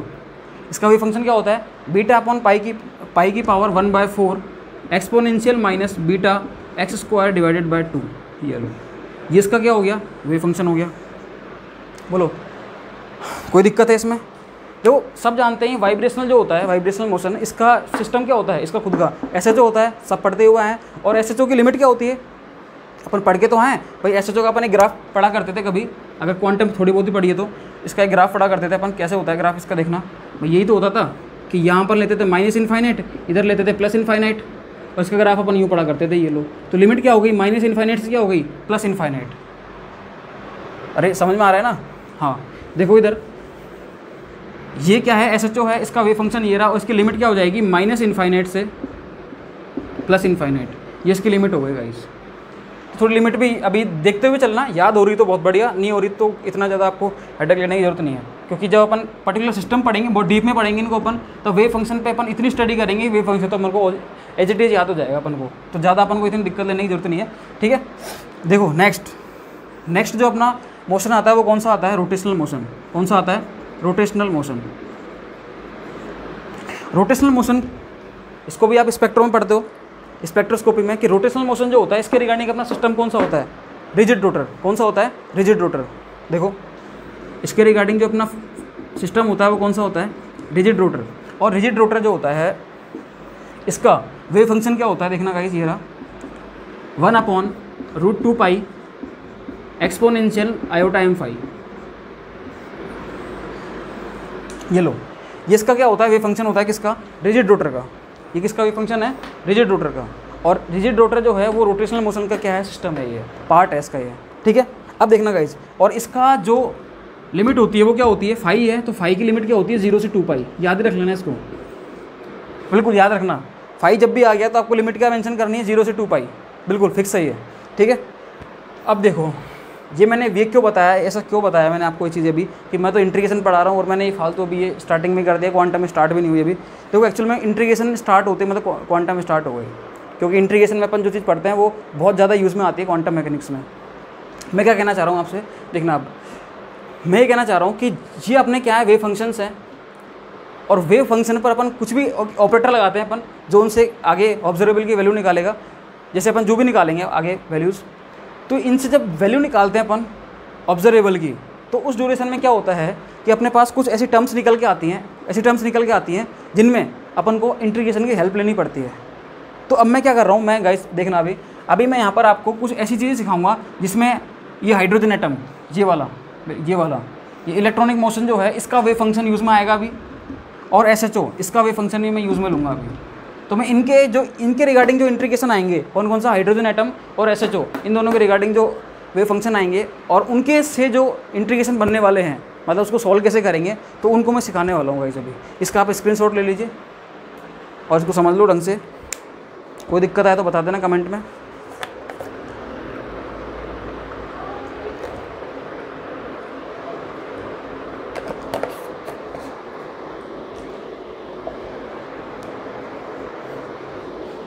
हाँ देखना गाइस, मैं इसको साफ कर रहा हूँ इसको। तो मोशन अपन ने कितने पढ़े? मोशन अपन ने पढ़े 4, ट्रांसलेशनल, रोटेशनल, वाइब्रेशनल और इलेक्ट्रॉनिक। ट्रांसलेशनल का अपना सिस्टम होता है पार्टिकल इन बॉक्स, रोटेशनल का अपना क्या होता है रिजिड रोटर, वाइब्रेशनल का अपना क्या होता है SHO, और इलेक्ट्रॉनिक का अपना क्या होता है हाइड्रोजन एटम। तो ये चीज़ अपन को याद रहनी चाहिए गाइस ये, ठीक है। और इनके अपने अपने फंक्शन होते हैं, फंक्शंस अपन, ठीक है, अपन को ज़्यादा भी याद नहीं रखना। अब देखो क्या होता है एक्चुअल में हाइड्रोजन एटम, मैं पहले आपको SHO बोल रहा हूँ SHO। अभी अपन कुछ पढ़ के आए हैं कि SHO का वेव फंक्शन जो आता है, वेव फंक्शन जो होता है उसका SHO का वो क्या होता है, देखना psi is equal to beta upon pi की power 1/4 exponential minus beta x square by 2, ये इसका वेव फंक्शन होता है। लेकिन जब अपन इसमें आगे जाके अपन नॉर्मलाइजेशन और प्रोबेबिलिटी और साथ में एवरेज वैल्यू निकालेंगे, एवरेज वैल्यू और एक्सपेक्टेशन वैल्यू, तो जब अपन एक्सपेक्टेशन वैल्यू निकाल रहे होंगे इसकी एवरेज वैल्यू x एवरेज या x स्क्वायर एवरेज, तो उस टाइम एक प्रॉब्लम आएगी अपने पास। क्या आएगी उस टाइम? ये प्रॉब्लम आएगी कि अपन जब इसका इंटीग्रेशन, जब उसको सोल्व कर रहे होंगे एवरेज वैल्यू के टाइम, तो अपने पास एक इंटीग्रेशन की टर्म निकल के आएगी। वो क्या निकल के आएगी? देखो SHO का वेव फंक्शन अपन ने पढ़ा और उसकी लिमिट पढ़ी थी अपन ने माइनस इनफाइनाइट से प्लस इनफाइनाइट, ये अपन ने लिमिट पढ़ी थी। तो जब इसका इंटीग्रेशन कर रहे होंगे तो वहाँ पर लिमिट क्या होगी? माइनस इनफाइनाइट से प्लस इनफाइनाइट। समझना इसको आराम से, ये जो मैंने लिखा है समझ में आया ये कि जब अपन इस वेव फंक्शन से अपन कोई ऑब्जर्वेबल की वैल्यू निकाल रहे होंगे आगे जाके SHO पढ़ेंगे अपन जब, उस टाइम पर अपने पास एक इंटीग्रेशन की टर्म निकल के आएगी, ठीक है। और वो टर्म क्या होगी? वो टर्म में इंटीग्रेशन की लिमिट क्या होगी? माइनस इनफाइनाइट से प्लस इनफाइनाइट। क्यों? क्योंकि ये लिमिट किसकी होती है? SHO की। अब जो लिमिट निकल के आएगी वो क्या होती है? देखना x की power n exponential minus beta x square, ये टर्म निकल के आती है गाइस, डॉट dx। अभी मैं आपसे बोलता कि मैं आपको सीधे इसका इंटीग्रेशन सिखाता तो आप बोलते भाई ये इसकी क्या ज़रूरत है, ये तो बहुत ज़्यादा कॉम्प्लिकेटेड हो गया, ये हमारे किस काम का है? तो मैथ्स वालों के काम का है। तो ऐसा नहीं है, ये अपने क्वांटम में काम में आने वाला है। ऐसे ज़्यादा नहीं है, ऐसे 2-3 ही है केवल जो ऐसे यूज़ में आएंगे क्वांटम में। अपन को मैथ्स नहीं सीखनी, उस क्वांटम में जो मैथ लग रही है वो सीखेंगे अपन, ठीक है। तो ये इंटीग्रेशन अपने क्या क्वांटम में काम में आने वाला है। तो इसलिए मैंने आपको बताया कि ये आता कहाँ से है, ये SHO का एक फंक्शन होता है। इस पर जब अपन कोई ऑपरेटर लगाते हैं या इससे जो अपन एवरेज वैल्यू निकाल रहे होते हैं, एवरेज वैल्यू, तो एवरेज वैल्यू निकालेंगे तो उस ड्यूरेशन में अपने पास एक ये टर्म निकल के आएगी जिसका अपन को इंटीग्रेशन करना होगा। तो उस वक्त ही सॉल्व करना आना चाहिए अपन को। बोलो गाइस, समझ में आ रहे हैं यहाँ तक मैंने जो बोला? देखो अब आगे, अब एक्चुअल में जब इसका इंटीग्रेशन सोल्व करते हैं, सपोज करो इसका इंटीग्रेशन आया i, पता नहीं क्या आया, अभी तक मैंने इसको i बोल दिया। अब इसको सॉल्व कैसे करेंगे अपन? देखो एग्जामिनर से दुआ करना है, इसकी दुआ क्या करना? देखो कि n की वैल्यू ऑड आ जाए, n की वैल्यू क्या आ जाए? ऑड। क्यों? क्योंकि जब n की वैल्यू ऑड होती है, when n is equal to odd, when n is equal to odd, तो अपन को आंसर निकालना बहुत आसान हो जाता है। कैसे? देखो जब n की वैल्यू ऑड होती है तो इस जो i है इसका रिजल्ट जो आता है बहुत आसान होता है, वो है 0। वो क्या है? 0। जब n की वैल्यू ऑड है तो पूरा का पूरा जो ये रिजल्ट है क्या हो जाता है? 0। बोलो गाइस, कोई दिक्कत नहीं है? अच्छा ठीक है। लेकिन जब when n is equal to even, n क्या हो? इवन हो, तो इवन जब आता है तो उस केस में क्या होता है? उस केस में देखना, उस केस में इसका जो रिजल्ट निकल के आता है उसको याद रखना गाइस, रिजल्ट याद रखना पड़ेगा। ये इसका कोई सोल्यूशन नहीं है, याद रखना पड़ेगा। Gamma function n+1 divided by 2 upon beta की पावर n+1 डिवाइडेड बाय 2। देखना गाइस, i की वैल्यू है, i मतलब जो इंटीग्रेशन का रिजल्ट निकल के आएगा, तो ये रिजल्ट निकल के आएगा। अगर n बराबर ऑड होता है तो रिजल्ट आता है 0, और n बराबर इवन होता है तो रिजल्ट आता है ये। बोलो, इसमें कोई दिक्कत? इसमें कोई दिक्कत नहीं होनी चाहिए। देखो मैंने क्या बोला, जब n बराबर ऑड है तब तो कोई दिक्कत है ही नहीं है। n बराबर ऑड था, यहाँ पर मैंने क्या बोला, सब मिटा देता हूँ मैं, ये वापस देखते हैं इसको। अपन को काफ़ी स्पेस चाहिए यहाँ पे। अब देखो मैंने क्या बोला कि अपना ये वेव फंक्शन है, सॉरी, अपने पास एक इंटीग्रेशन की निकल के आती है टर्म, वो क्या निकल के आती है? माइनस इनफाइनाइट से प्लस इनफाइनाइट, और क्या निकल के आ रही है? x की power n exponential minus beta x square, ये निकाल के आती है dx। और मैंने बोला जब n बराबर, ये i है, और n बराबर जब ऑड होता है तब तो कोई दिक्कत ही नहीं है, i बराबर क्या हो जाता है? 0। लेकिन जब n बराबर इवन हो, n बराबर क्या हो? इवन, तो उस केस में जो i है इसका रिजल्ट क्या निकल के आता है? Gamma function n+1 divided by 2 beta की power n+1 divided by 2। Guys ये लो, ये लो गाइस, ये लो, ये जो आई का रिजल्ट है ये निकल के आएगा जब n बराबर क्या हो, इवन हो। तो n बराबर इवन के केस में ये रिजल्ट निकल के आता है अपने पास। अब इसको सॉल्व कैसे करेंगे देखना एक बार। अपने पास इसमें दिया क्या है, इसमें n दिया हुआ है, तो x की पावर में जो भी होता है वो n हो गया, बिल्कुल ठीक है। अब ये b क्या है, बीटा जो होता है यहाँ पर ये क्या है, एक्सपोनेंशियल की पावर में -x² को छोड़ के, एक्सपोनेंशियल की टर्म में -x² को छोड़ के जो भी बचता है वो क्या है, बीटा। एक्सपोनेंशियल की टर्म में -x² को छोड़ के जो भी बचता है वो क्या है अपना, बीटा। इसको अपन एक एग्जांपल लेते हैं, एग्जांपल समझना है इसको। देखो ये रहा एक्सपोनेंशियल -x² और dx माइनस इन्फाइनाइट से प्लस इन्फाइनाइट, इसका बताना है आपको रिजल्ट क्या आएगा। तो पहले तो अपन को ये पहचान में आना चाहिए कि एक्सपोनेंशियल है, -x² आ रहा है, दैट मीन्स, और लिमिट क्या आ रही है, माइनस इन्फाइनाइट से प्लस इन्फाइनाइट, मतलब ये फंक्शन किसका है, SHO का।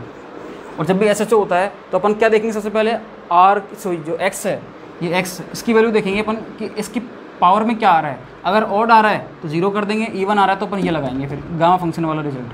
देखो कैसे, अब यहाँ पर कुछ नहीं दे रखा अपन को, कुछ नहीं दे रखा मतलब 1 तो दे ही रखा है, और मैंने बोला किसी की पावर 0 हो तो उसका मतलब क्या होता है 1।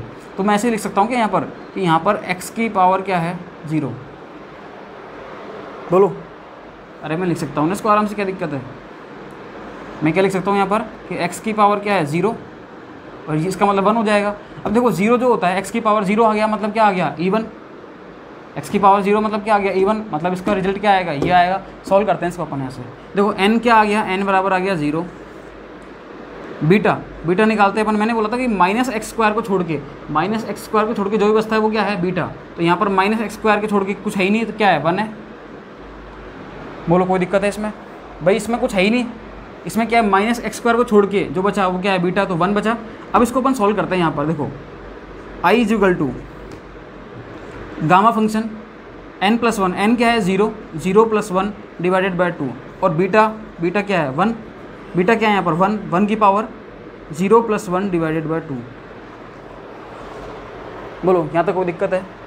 अब ये जो होता है, ये जो मैंने बोला ना, ये क्या है, इसको बोलते हैं अपन गामा फंक्शन। इसको अपन क्या बोलते हैं, गामा फंक्शन। इसको अपन क्या बोलते हैं, गामा फंक्शन। और गामा फंक्शन को सॉल्व कैसे किया जाता है वो मैं आपको सिखा रहा हूँ। गामा फंक्शन को जब सॉल्व करना हो आपको तो कैसे करेंगे, देखो जब गामा फंक्शन की वैल्यू क्या होती है, 1/2, तो इसका रिजल्ट क्या आता है, √π।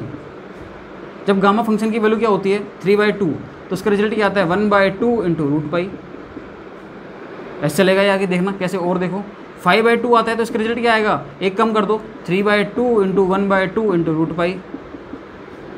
जब ये 7/2 होगा तो इसका रिजल्ट क्या आ जाएगा गामा फंक्शन का, 5/2 × 3/2 × 1/2 × √π। ऐसे सीक्वेंसली आगे बढ़ता जाएगा। सपोज करो ये निकालना है 11/2 निकालना है अपन को, तो कैसे निकालेंगे अपन, 9/2 × 7/2 × 5/2 × 3/2 × 1/2 × √π। ये लो, ऐसे निकालेंगे अपन रिजल्ट। तो गामा फंक्शन को इस तरीके से सॉल्व किया जाता है, गामा फंक्शन को इस तरीके से सॉल्व किया जाता है। अब इसको अपन यहाँ देखते हैं, यहाँ रिजल्ट क्या निकल के आएगा अपने पास। यहाँ क्या है, गामा फंक्शन 1/2 आया इधर से, और नीचे क्या आया, 1 की पावर 1/2, तो 1 ही आएगा, कोई दिक्कत ही नहीं है। 1 की पावर कुछ भी हो 1 ही आता है। गामा फंक्शन 1/2, गामा फंक्शन 1/2 का मतलब क्या होता है, √π। तो आंसर क्या आ गया, √π। तो इस एग्जाम्पल जो है ये वाला, इसका रिजल्ट क्या आया, √π। बोलो गाइस, समझ में आया या नहीं आया।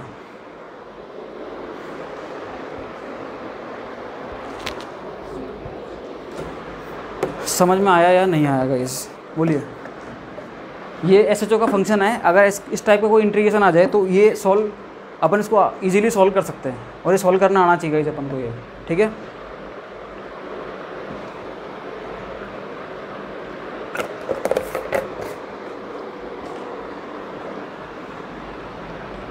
तो अब यहाँ तक अपन को कोई दिक्कत नहीं है, मैं ऐसा मान रहा हूँ। अब मैं एक एग्जांपल और दे रहा हूँ, देखना गाइस, एक एग्जांपल और दे रहा हूँ मैं, उसको आप सॉल्व करेंगे।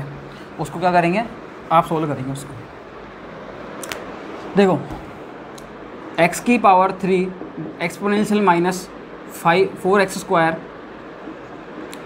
dx माइनस इन्फाइनाइट से प्लस इन्फाइनाइट। सॉल्व करो इसको सॉल्व करना है अपन को। इसका रिजल्ट क्या आएगा इसका, अरे देखो भाई, देखो इधर देखो, देखना भाई, x की पावर क्या आ गई 3, और 3 का मतलब मैंने ये सुना है कि 3 होता है ऑड। 3 क्या होता है ऑड, और n बराबर जब ऑड आ जाता है तो रिजल्ट क्या आ जाता है 0। कुछ देखो ही मत, मैंने यही तो कहा कि अगर n की वैल्यू क्या आ जाए यहाँ पर ऑड आ जाए, तो n की वैल्यू ऑड आने पर रिजल्ट क्या हो जाएगा अपना पूरा 0, कुछ करने की ज़रूरत ही नहीं है। ठीक है, तो एक एग्जांपल मैं आपको घर के लिए दे रहा हूँ, होमवर्क है वो आप मेरे को उसका रिजल्ट बताओगे कमेंट बॉक्स में, उसका रिजल्ट क्या निकल के आएगा। देखना, मैं आपको एक एग्जांपल दे रहा हूँ, उसको आपको सोल्व करना है गाइस। ये एग्जांपल क्या है, ये रहा x4 exponential minus beta x square का इंटीग्रेशन करना है आपको माइनस इन्फाइनाइट से plus infinite dot D x, और इसका रिजल्ट बताओगे। इसका रिजल्ट आया आई, और इस आई की वैल्यू बताओगे, आई क्या है यहाँ पर, बोलो, ये आपको बताना है कि आई क्या है यहाँ पर, आई बता दोगे आप इसको, बोलो। यहाँ तक कोई दिक्कत है आपको, इसमें कोई दिक्कत नहीं आनी चाहिए। मतलब मैंने आपको आज SHO का वेव फंक्शन जो है उससे एक इंटीग्रेशन की टर्म निकल के आती है, वो मैंने आपको सिखाई है आज, उसका इंटीग्रेशन करना सिखाया है।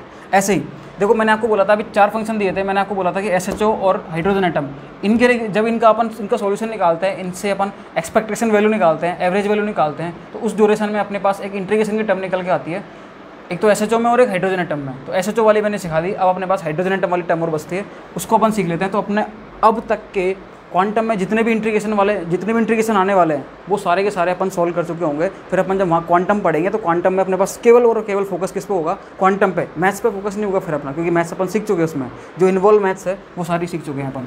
ठीक है, देखना अब आगे यहाँ पर,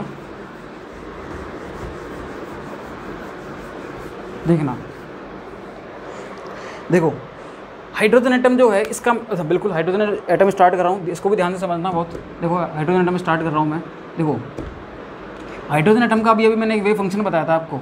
मैंने वेव फंक्शन क्या बताया था, देखो इधर, हाइड्रोजन एटम का जो वेव फंक्शन था वो भी किसका, 1s ऑर्बिटल का। किसका बताया था मैंने, 1s ऑर्बिटल का। 1s ऑर्बिटल का मैंने जो वेव फंक्शन बताया था, क्या बताया था आपको, देखो 1/√π a0 की पावर 3/2 एक्सपोनेंशियल माइनस r/a0। ठीक है, ये मैंने आपको बताया था इस समय, r/a0 ये क्या होता है, हाइड्रोजन एटम का वेव फंक्शन होता है। और जब इस हाइड्रोजन एटम के वेव फंक्शन से अपन कोई भी ऑब्जर्वेबल की वैल्यू निकाल रहे होते हैं, अपन आगे जाके x एवरेज निकालेंगे, क्योंकि यहाँ पर r है तो अपन r एवरेज निकालेंगे, r² एवरेज निकालेंगे। जब अपन एवरेज वैल्यू एक्सपेक्टेशन वैल्यू निकाल रहे होंगे तो उस ड्यूरेशन में अपने पास क्या आएगा, एक इंटीग्रेशन की टर्म निकल के आएगी। और मैंने अभी आपको इसी बताई थी कि यहाँ पर जो लिमिट होती है, लिमिट क्या होती है इधर, 0 से इनफाइनाइट, ये लिमिट होती है 0 से इनफाइनाइट। तो सीधी सी बात है कि जो इंटीग्रेशन की टर्म आएगी उसमें लिमिट क्या होगी, ऑलरेडी 0 से इनफाइनाइट मेंशन होगी बिल्कुल इसमें। ठीक है, अब मैं आपको एक चीज़ बता रहा हूँ यहाँ पर कि जो अपने पास इंटीग्रेशन के टर्म निकल के आती है वो क्या निकल के आती है इसमें, देखो इंटीग्रेशन की टर्म क्या निकल के आती है, इससे सॉल्व कर रहे होते हैं जब अपन, r⁴n एक्सपोनेंशियल माइनस α/r ये निकल के आती है अपने पास टर्म। अब मैं आपको सीधा बोलता कि देखो ये जो है इसका इंटीग्रेशन क्या होता है, तो आप बोलते ये कहाँ से आया, ये अपने किस काम का, तो ये अपने काम का इसलिए है क्योंकि इसका ये जो निकल के आता है ये इस हाइड्रोजन एटम के वेव फंक्शन से निकल के आता है ये। ठीक है, समझ गए इस चीज़ को अब आप। हाँ, अब देखो आगे, मतलब ये जो निकल के आ रहा है ये हाइड्रोजन एटम के वेव फंक्शन से निकल के आ रहा है, इसको अपन को, इसका रिजल्ट अपन को सॉल्व करना आना चाहिए। देखो इसका रिजल्ट कैसे सॉल्व करते हैं अपन, देखो ध्यान से सुनना, r⁴n एक्सपोनेंशियल माइनस α/r, इसका इंटीग्रेशन करना है 0 से लेके इनफाइनाइट के बीच में। तो उसका रिजल्ट क्या आता है, देखो n फैक्टोरियल अपॉन α⁴n+1, ये इसका रिजल्ट निकल के आता है वैसे वाला, ये इसका रिजल्ट निकल के आता है इसके साथ ही। ठीक है, यहाँ पर जो ये n है, ये n फैक्टोरियल आता है यहाँ पर, क्या जाएगा n फैक्टोरियल, और अल्फ़ा क्या है यहाँ पर, ये रहा अल्फ़ा। अब उनको पता होना चाहिए n तो क्या है, n तो जो r की पावर में जो भी होगा, गाइस देखना, सॉरी r की पावर में जो भी होगा, r की पावर में वो क्या होगा, अपना n होगा, r की पावर में जो होगा वो अपना n होगा। और साथ में अल्फ़ा क्या होगा कि एक्सपोनेंशियल की टर्म में, एक्सपोनेंशियल की पावर में -r को छोड़कर जो भी बचेगा वो क्या होगा, अल्फ़ा। क्या बोला मैंने, एक्सपोनेंशियल की पावर में माइनस आर को छोड़ के जो भी बचा वो क्या है अपना अल्फ़ा, उसकी पावर n+1। अपन एक एग्जांपल सॉल्व करते हैं, अपने बहुत इजीली समझ में आ जाएगा ये देखो मैंने एक एग्जांपल लिया, एग्जांपल। अच्छा ये चीज़ और थोड़ा सा देखना कि फैक्टोरियल जो होता है, फैक्टोरियल सब जानते हैं, वैसे मैथ्स वाले तो जानते हैं कि फैक्टोरियल का मतलब क्या होता है, लेकिन बायो वाले थोड़ा और समझना फैक्टोरियल को कैसे सॉल्व करते हैं। जैसे मैंने बोला आपसे कि 5 का फैक्टोरियल है, इसका सोल्यूशन क्या होगा, तो आप क्या करोगे, इसको सीक्वेंसली मल्टीप्लिकेशन में चला देना सीरीज। ये 5 है तो 5 को कैसे चलाओगे, 5 × 4 × 3 × 2 × 1। ये लो मैं आपसे बोलूँ कि 4 का फैक्टोरियल क्या होगा, तो आप क्या बोलोगे, 4 × 3 × 2 × 1, मतलब 1 तक ले जाओ इंटीजर नंबर में ये, ठीक है।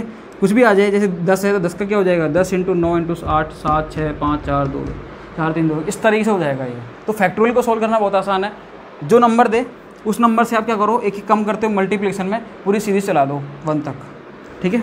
देखो समझ के होंगे बिल्कुल, ये देखना अब आगे देखो। अब क्या होता है, जैसे मैं एग्जांपल लेता हूँ आपके सामने, r² exponential minus 2r minus 2r ले लो या r ही ले लो एक बार, नेक्स्ट में देख लेंगे अपन, 0 से इनफाइनाइट, और मैंने बोला dr। अब मैं कह रहा हूँ इसका रिजल्ट निकालो, इसका रिजल्ट क्या आएगा, इसका रिजल्ट क्या आएगा, देखो गाइस इसका रिजल्ट क्या आएगा, देखना इसका रिजल्ट मैंने आपको बताया कि क्या आता है, n फैक्टोरियल अपॉन अल्फा की पावर n+1। अब n क्या है यहाँ पे, बिल्कुल n फाइंड आउट करो, यहाँ से r की पावर में जो होता है वो n होता है, तो n = अपन ने फाइंड आउट करा 2 आया, और अल्फा क्या आया, अल्फा देखो मैंने बोला कि -r को छोड़ के जो बचा वो क्या है अल्फा, मतलब यहाँ पर क्या है -r को छोड़ दो क्या बचा 1, तो अल्फा क्या आ गया 1। इसको सोल्व करते हैं अपन यहाँ से, अब देखो यहाँ सोल्व करते हैं इसको, n फैक्टोरियल, n क्या है 2 का फैक्टोरियल डिवाइडेड बाय अल्फा की पावर n+1, मतलब 1 की पावर 2 + 1 क्या आएगा, 2 का फैक्टोरियल मतलब 2 × 1, 1 की पावर कुछ भी हो 3, 1 आएगा, तो आंसर क्या बचेगा अपना 2। ये लो गाइस आंसर इज़ 2। मतलब ये जो इंटीग्रेशन है ये वाला, इसका ये जो मैंने एग्जांपल लिया, इसका रिजल्ट क्या आया 2, इसका रिजल्ट क्या आया 2। अब मैं एक एग्जांपल और दे रहा हूँ, उसको आप सोल्व करना।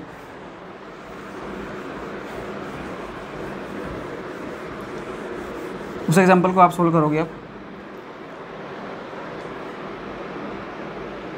देखो देखना गाइस, उस एग्जांपल को आप सोल्व करना।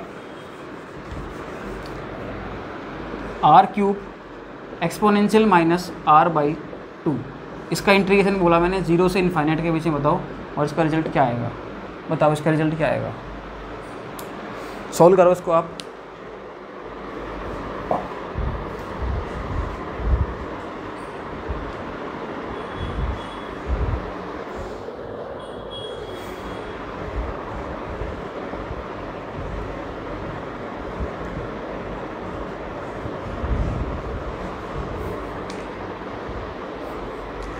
हाँ जी गाइस, इसको सोल्व किया होगा आपने। देखो इसका रिजल्ट अपन कैसे निकालेंगे, पहली बात तो यहाँ से r और अल्फा फाइंड आउट कर लो। जब इस टाइप का दिखे आपको इंटीग्रेशन, पहले समझ जाना कि r है एक्सपोनेंशियल टर्म में -r है, 0 से इनफाइनाइट है, मतलब ये किसका वेव फंक्शन है, ये हाइड्रोजन एटम का। तो अपन को कम से कम वेव फंक्शन पहचाना तो आना चाहिए ना कि किसका है, किसका वो हाइड्रोजन एटम में ये आता है। H2 में क्या आता है, H2 का पता होना चाहिए, लिमिट कहाँ से कहाँ आएगी, -इनफाइनाइट से +इनफाइनाइट आएगी। तो ये चीज़ें हैं। अब यहाँ पे n की वैल्यू क्या है, n = 3, अल्फा की वैल्यू क्या है, यहाँ से मैंने बोला था कि -r को छोड़कर जो बचेगा वो क्या है अल्फा, -r को छोड़ दो तो क्या बचा 1/2, अल्फा की वैल्यू क्या आ गई 1/2। अब इसको सोल्व करते हैं। देखो रिजल्ट क्या आता है, n फैक्टोरियल अपॉन अल्फा की पावर n+1।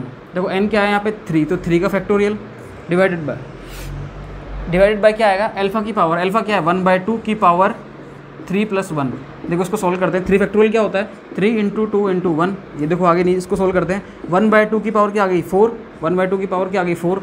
इसको सोल्व करते हैं 3 × 2, तो 1/2 × 1/2 इसकी पावर 4 आ जाएगी, तो क्या हो जाएगा ये 1/2 की पावर 4, 1/2 × 1/2। ये लो ये सारे ऊपर चले जाएंगे, ये सब क्या आएगा आंसर 3 × 2, और ये ऊपर जाएंगे तो क्या आ जाएगा 2 की पावर 4। देखो 1 2 3 4, 2 की पावर क्या आ गई 4, और ये ऊपर चली जाएगी।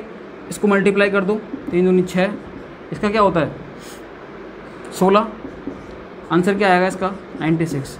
वैसे अगर इसका आंसर 96 आ रहा है तो आप सही हो, नहीं तो गलत हो। इसका आंसर क्या आ रहा है 96।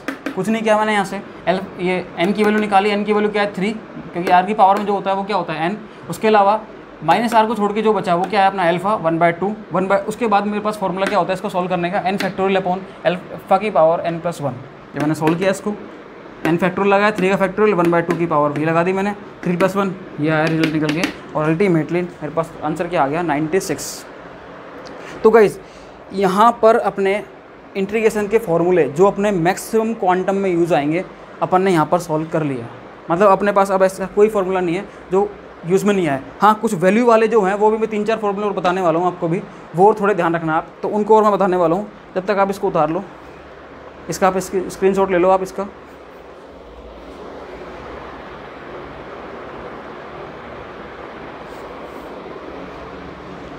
हाँ जी गाइस,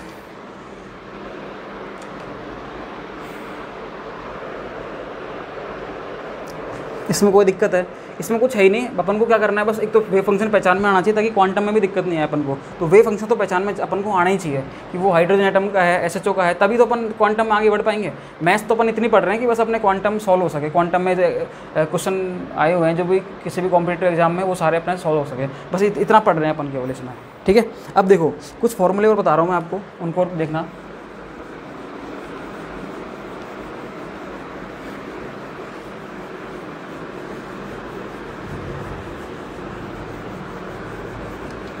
देखो गाइस, अब ये अपन ने पढ़ लिया। SHO का वेव फंक्शन जो होता है उसका रिजल्ट क्या निकल के आता है, अगर n बराबर ऑड होता है तो 0 आ जाता है, और अगर n बराबर इवन होता है तो उसका रिजल्ट क्या आता है, gamma function n+1 divided by 2 upon beta की पावर n+1 डिवाइडेड बाई 2। ऐसे ही हाइड्रोजन एटम जो है इसके भी जो वेव फंक्शन है इसका रिजल्ट निकल के क्या आता है, n फैक्टोरियल अपॉन अल्फा की पावर n+1। देखो ये अपन ने मेजर फार्मूले पढ़े। अब मैं 3-4 और कुछ फार्मूले लिख रहा हूँ जो उनकी सीधी अपन को वैल्यू याद रखनी है, क्योंकि उसको अपन सॉल्व नहीं कर सकते। सॉल्व करने में लग गए तो फिर अपन को मैथ थोड़ी पढ़नी है भाई। अपन को अपना जो नेट का एग्जाम है वो मैथ से थोड़ी, अपना किससे है, केमिस्ट्री से। ठीक है, देखो ये रहा अपन 0 से लेके पाई, ये लिमिट दे दी मैंने आपको, और एक फॉर्मूला है अपने पास sin cube theta D theta.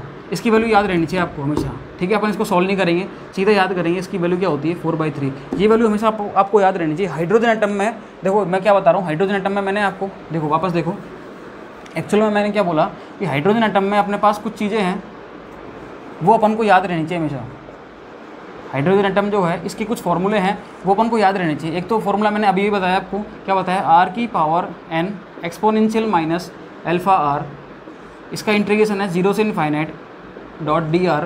इसका जब रिजल्ट आता है तो क्या आता है, n फैक्टोरियल अपॉन अल्फा की पावर n+1, ये इसका निकल के आता है रिजल्ट। और इस जब मैं हाइड्रोजन एटम में, ये तो आ गया अपने पास इंटीग्रेशन का फॉर्मूला, लेकिन कुछ वैल्यूज़ वाले फॉर्मूले भी होते हैं, वो भी अपन को याद रखना है। जैसे 0 से पाई, अगर मैं एक चीज़ ले लेता हूँ 0 से पाई, साइन क्यूब थीटा भी बताया था मैंने आपको, sine cube theta D theta, इसका रिजल्ट जो आता है वो क्या आता है 4/3। वो क्या आता है 4/3। सेम अगर 0 से पाई में एक फॉर्मूला और लेता हूँ जिसकी वैल्यू होती है cos square theta sine theta, उसकी वैल्यू क्या आती है 2/3। ये भी आपको याद, मतलब ये वैल्यूज़ भी याद रहनी चाहिए आपको भाई। अगर क्वांटम में, हाइड्रोजन एटम में आपको अच्छा स्कोर करना है तो कोई भी क्वेश्चन आ जाए हाइड्रोजन एटम से रिगार्डिंग तो आपको ये फॉर्मूला तो आना ही चाहिए। इसके अलावा एक फॉर्मूला और होता है 0 से pi sine theta cos theta D theta, इसका क्या हो जाता है 0। ये कुछ फॉर्मूले हैं 1, 2, 3 और 4, ये आपको याद होनी चाहिए। हाइड्रोजन एटम अगर आपको ढंग से पढ़ना है तो ये चीज़ें आपको एज इट इज़ याद रहनी चाहिए। कभी पूछ लो, दिन रात में उठा के पूछे आपसे कभी कोई भी, तो आपको ये फॉर्मूले की वैल्यू हमेशा पता रहनी चाहिए चीज़ें। ठीक है, तो हाइड्रोजन एटम अपना ही मान लो, मतलब स्टार्ट होगा तो आपको दिक्कत नहीं आएगी, आपको अटपटा नहीं लगेगा कि यार इतना बड़ा वेव फंक्शन कैसे याद होगा, इसको कैसे सॉल्व करेंगे, इसका इंटीग्रेशन कैसे सॉल्व होगा। इंटीग्रेशन अपन ने सॉल्व कर लिया। जब वेव फंक्शन लिखेंगे तो मैंने आपको बता दिया कि ये वेव फंक्शन होता है, वहाँ अपन ढंग से पढ़ेंगे इसको। अभी तो मैंने बस ये बताया, देख लो उसको एक बार, देख लो ताकि फिर दिक्कत नहीं आए अपन को। ठीक है, इसको देख लो एक बार आप, इसका स्क्रीनशॉट ले लो, फोटो ले लो इसकी।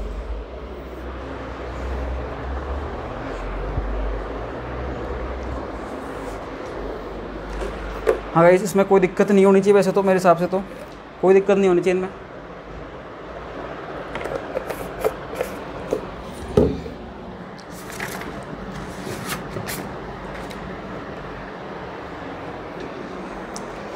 ठीक है, बहुत बढ़िया। अब अपन आगे चलते हैं और थोड़ा सा और देखो, फिर अपन नेक्स्ट अपन जो भी है मैथ्स के रिगार्डिंग जितनी भी चीज़ें हैं वो इस क्लास में ख़त्म कर रहे हैं अपन आगे, कोई दिक्कत नहीं है गाइस। एक चीज़ और होती है कॉम्प्लेक्स कॉन्जुगेट, उसका मतलब और समझना आप। कॉम्प्लेक्स कॉन्जुगेट का मतलब क्या होता है, देखो ये मेरे पास कोई फंक्शन है साई, वो क्या है a प्लस आयोटा बी। देखो बायो वाले समझना, मैथ्स वाले जानते हैं कि आयोटा, इसको आयोटा बोला जाता है, अपने क्वांटम में बहुत काम में आएगा, ये बहुत काम में आएगा अपने, इसको अपन क्या बोलते हैं आयोटा। और आयोटा जो होता है अपन क्या बोलते हैं इसको आयोटा, आयोटा बोलते हैं इसको। और आयोटा जो होता है ये एक इमेजिनरी नंबर है, ये क्या है, ये इमेजिनरी नंबर, देखना इसको। और आई की वैल्यू क्या होती है, एक्चुअली में तो ये बोलते हैं अपन कि आयोटा स्क्वायर इक्वल टू क्या होता है -1। याद रखना इसको कि आयोटा स्क्वायर इक्वल टू क्या होता है -1। अब मैं बता रहा हूँ कॉम्प्लेक्स कॉन्जुगेट के बारे में, कॉम्प्लेक्स कॉन्जुगेट लिख लेना इसको भी आप। गाइस अगर आप साथ के साथ नोट्स बनाते हुए नहीं चल रहे हैं तो आपको बहुत दिक्कत आएगी, क्योंकि क्वांटम में आपको पूरी क्वांटम पढ़ाऊंगा, एक स्पेशल कॉपी बना लेना इसकी क्वांटम की अलग से, ताकि पूरे नोट्स रहें आपके पास में। मैं आपको नोट्स भी पूरे प्रिपेयर करवाऊँगा, बिल्कुल बोलूँगा आपको हर एक चीज़ के बारे में, तो आप नोट्स प्रिपेयर करना इसके, कोई दिक्कत नहीं आएगी आपको कहीं पर भी। बिना नोट्स के आप क्वांटम सीख नहीं पाओगे, क्योंकि आप प्रैक्टिस नहीं कर पाओगे ढंग से, ठीक है। हाथ से लिखना बहुत ज़रूरी है। कॉम्प्लेक्स कॉन्जुगेट का मतलब क्या होता है, इसका मतलब क्या होता है कॉम्प्लेक्स कॉन्जुगेट का मतलब, कॉम्प्लेक्स कॉन्जुगेट का मतलब होता है अगर मैं किसी फंक्शन पर स्टार लगा देता हूँ ये, तो इसको मैं क्या बोलूँगा, इस फंक्शन का कॉम्प्लेक्स कॉन्जुगेट। मतलब क्या है, ये साई था अपना, ये फंक्शन है, इस मैंने बोला साई स्टार, तो Sai star is the complex conjugate of Sai. समझ में आ गया आप, Sai star is the complex conjugate of Sai, मतलब ये साई स्टार जो है ये इसका कॉम्प्लेक्स कॉन्जुगेट है, किसका, साई का, खुद का ही। अब देखो इस कॉम्प्लेक्स कॉन्जुगेट को सोल्व कैसे करते हैं, जैसे मैंने बोला a प्लस आयोटा b है, तो इसका भी क्या हो जाएगा कॉम्प्लेक्स कॉन्जुगेट, ठीक है। अब जो कांस्टेंट वैल्यू होती है, देखना जब भी कभी कॉम्प्लेक्स कॉन्जुगेट लगता है तो इसका असर केवल और केवल किस पे पड़ता है, इसका केवल और केवल असर पड़ता है आयोटा पे। किस पे फर्क पड़ता है, आयोटा पे, बाकी कुछ भी आ जाए उन पर फर्क नहीं पड़ता। वैसे और भी चीज़ें होती हैं जिन पर फर्क पड़ता है, लेकिन अपने जितने काम में आने वाली हैं वो एक ही चीज़ है, कौन सी, आयोटा। आयोटा फर्क पड़ेगा। फ़र्क कैसे पड़ेगा, जैसे अगर कोई टर्म है उसमें आयोटा की टर्म है और वो प्लस की है, तो उस पर कॉम्प्लेक्स कॉन्जुगेट लगने के बाद वो क्या हो जाती है, माइनस की हो जाती है वो। अगर वो माइनस की है उस पर अगर कॉम्प्लेक्स कॉन्जुगेट लगा दिया तो वो किसकी हो जाएगी, प्लस की हो जाएगी वो। बस इतना सा फ़र्क है। जैसे मैंने यहाँ लगा दिया, अब देखो ए मतलब जो स्टार है ये ए पे भी लगेगा लेकिन कोई फ़र्क नहीं पड़ेगा, लेकिन आयोटा वाली टर्म पे लगेगा तो ये माइनस हो जाएगा यहाँ से। ये बताना चाह रहा हूँ मैं आपको। तो साई बराबर क्या है, a प्लस आयोटा बी, लेकिन साई स्टार क्या हो जाएगा, a माइनस आयोटा बी। ये आपको याद रखने वाली बात है। बोलेगा इस कोई दिक्कत है, इसमें कोई दिक्कत है नहीं है। लेकिन अब जैसे मैं ये लेता हूँ आपसे, आपके सामने एक ट्रांसलेशनल मोशन जो है उसका सिस्टम होता है particle in box, 1D box. तो 1D बॉक्स का एक फंक्शन होता है कौन सा, √2/L साइन n πx/L, ये वही फंक्शन होता है इसका। लेकिन जब और मैं इसका जब कॉम्प्लेक्स कॉन्जुगेट लूँगा तो क्या इस पर कोई असर पड़ेगा, देखो इसमें कहीं आयोटा की टर्म है क्या, नहीं है, तो सेम ही आ जाएगा ये √2/L sign n πx/L। Guys ये लो, तो कॉम्प्लेक्स कॉन्जुगेट का मतलब भी आप समझ गए। तो कभी कहीं पर भी आपको कॉम्प्लेक्स कॉन्जुगेट दिखे तो इसका मतलब आप क्या समझ जाना कि वहाँ पर कॉम्प्लेक्स कॉन्जुगेट का मतलब क्या है कि वहाँ पर अगर उस फंक्शन में अगर आयोटा की टर्म है तो वो चेंज होगा, और आयोटा की टर्म नहीं है तो वो एज इट इज़ रहेगा, वो रिमेन सेम रहता है हमेशा वो, ठीक है। अब मैं आपको एक देखो, मैं क्या होमवर्क दे रहा हूँ आपको, वो होमवर्क आपको सोल्व करना है, घर पे सोल्व करना है। नेक्स्ट क्लास में जब भी मैं आऊँगा उसको सोल्व करवा दूँगा। वैसे आप सोल्व करके रखना उसको, और उसका आंसर आप कमेंट बॉक्स में बता देना। आप क्या बताओ कमेंट बॉक्स में, देखना है ज़रूर। Sine square bx, sine square bx जो है ये 0 से लेके L लिमिट लगा दी मैंने, ठीक है। साइन स्क्वायर bx dx, इसका आपको इंटीग्रेशन बताना, इसका इंटीग्रेशन क्या होगा, इसका इंटीग्रेशन क्या होगा। और गाइस इसका मैं आपको रिजल्ट ही बताता हूँ, इसका रिजल्ट क्या आएगा एग्जैक्टली। इसका रिजल्ट जो निकल के आता है वो आता है L/2, इसका रिजल्ट निकल के क्या आएगा, L/2। तो आपको ये बताना है कि ये रिजल्ट कैसे निकल के आया, आप इसको खुद सॉल्व करना। मैं आपको रिजल्ट इसलिए बता रहा हूँ ताकि आपके आंसर जो आए वो मैच कर लें आप उसको। इसका रिजल्ट निकल के क्या आएगा, L/2। कब, जब लिमिट क्या हो 0 से L, तो रिजल्ट क्या आएगा, L/2। आप इसको सॉल्व करना, पूरा प्रोसीजर देखना आपके समझ में आया या नहीं आया, ठीक है। मैं इसलिए दे रहा हूँ ताकि जो अब तक इंटीग्रेशन समझाया मैंने उसमें, इसमें एक इंटीग्रेशन सॉल्व होगा, मतलब एक पहले फॉर्मूला लगेगा फिर इंटीग्रेशन सॉल्व होगा। देखो मैंने इतना बता दिया, अब तो ये बिल्कुल ये सॉल्व हो जाना चाहिए आपसे, अब कोई दिक्कत नहीं होनी चाहिए आपको, ठीक है, ठीक है। और भी कोई दिक्कत हो तो बता देना आप इसमें। और एक और क्वेश्चन है वो उसको भी आप सॉल्व कर लेना कि ये मैं दे रहा हूँ आपको x डॉट cos x, इसका इंटीग्रेशन आप निकाल लेना 0 से पाई तक लिमिट में, डॉट डी एक्स, ये भी निकाल लेना आप। तो ये कुछ एग्जांपल दिए मैंने आपको एज ए होमवर्क, तो ये आपको सॉल्व करके लाने का। ये इसको स्क्रीनशॉट ले लो, इसको उतार लो आप एक बार। कोई दिक्कत है तो बताओ, आप अब तक कोई दिक्कत हो तो बता देना, आप कमेंट बॉक्स में मेरे को रिप्लाई कर देना जो भी है।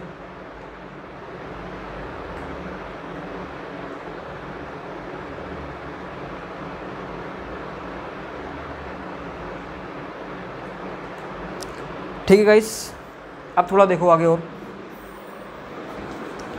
देखना अब आगे।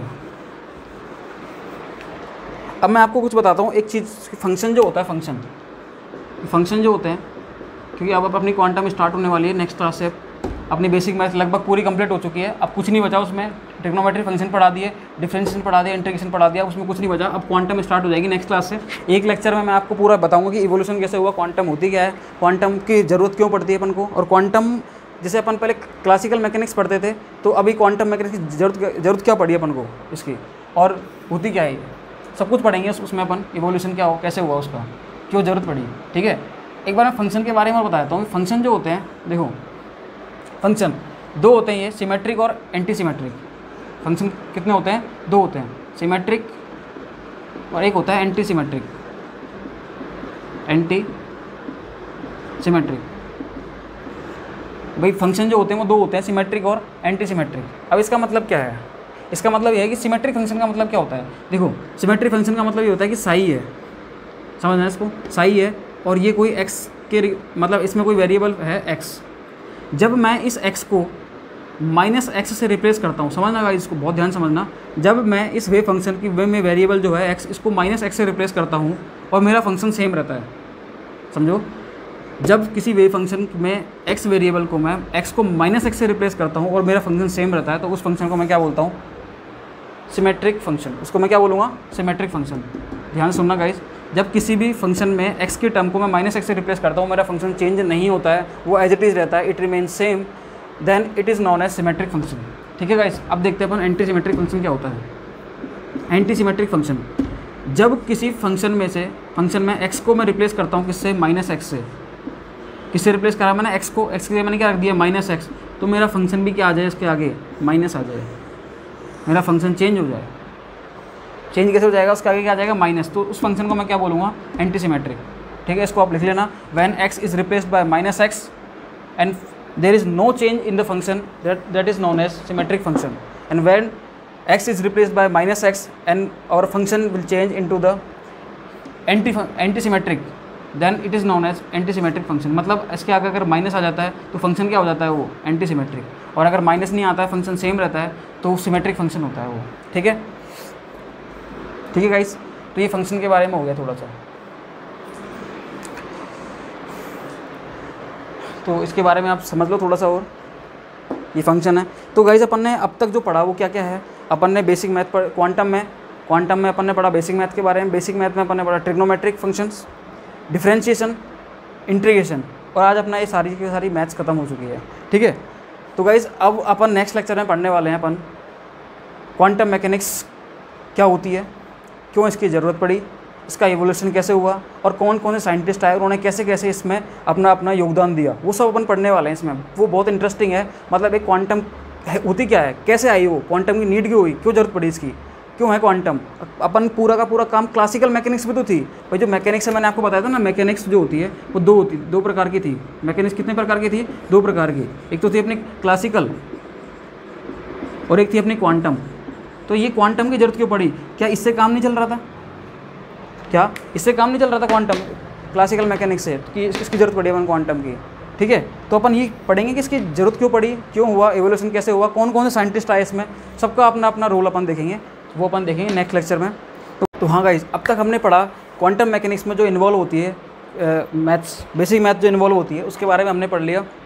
ट्रिग्नोमेट्री फंक्शन क्या होते हैं, डिफरेंशिएशन क्या होता है, इंटीग्रेशन क्या होता है, और जितने भी वेव फंक्शन थे अपने सारे मोशंस के रिगार्डिंग जितने वेव फंक्शन थे, उन सब के में भी जो इंटीग्रेशन इन्वॉल्व होता है वो भी हम सारे इंटीग्रेशन पढ़ चुके हैं। मतलब अब हमें मैथ के रिगार्डिंग तो कुछ भी सीखने की जरूरत नहीं पड़ेगी, अब हमें क्वांटम सीखनी है।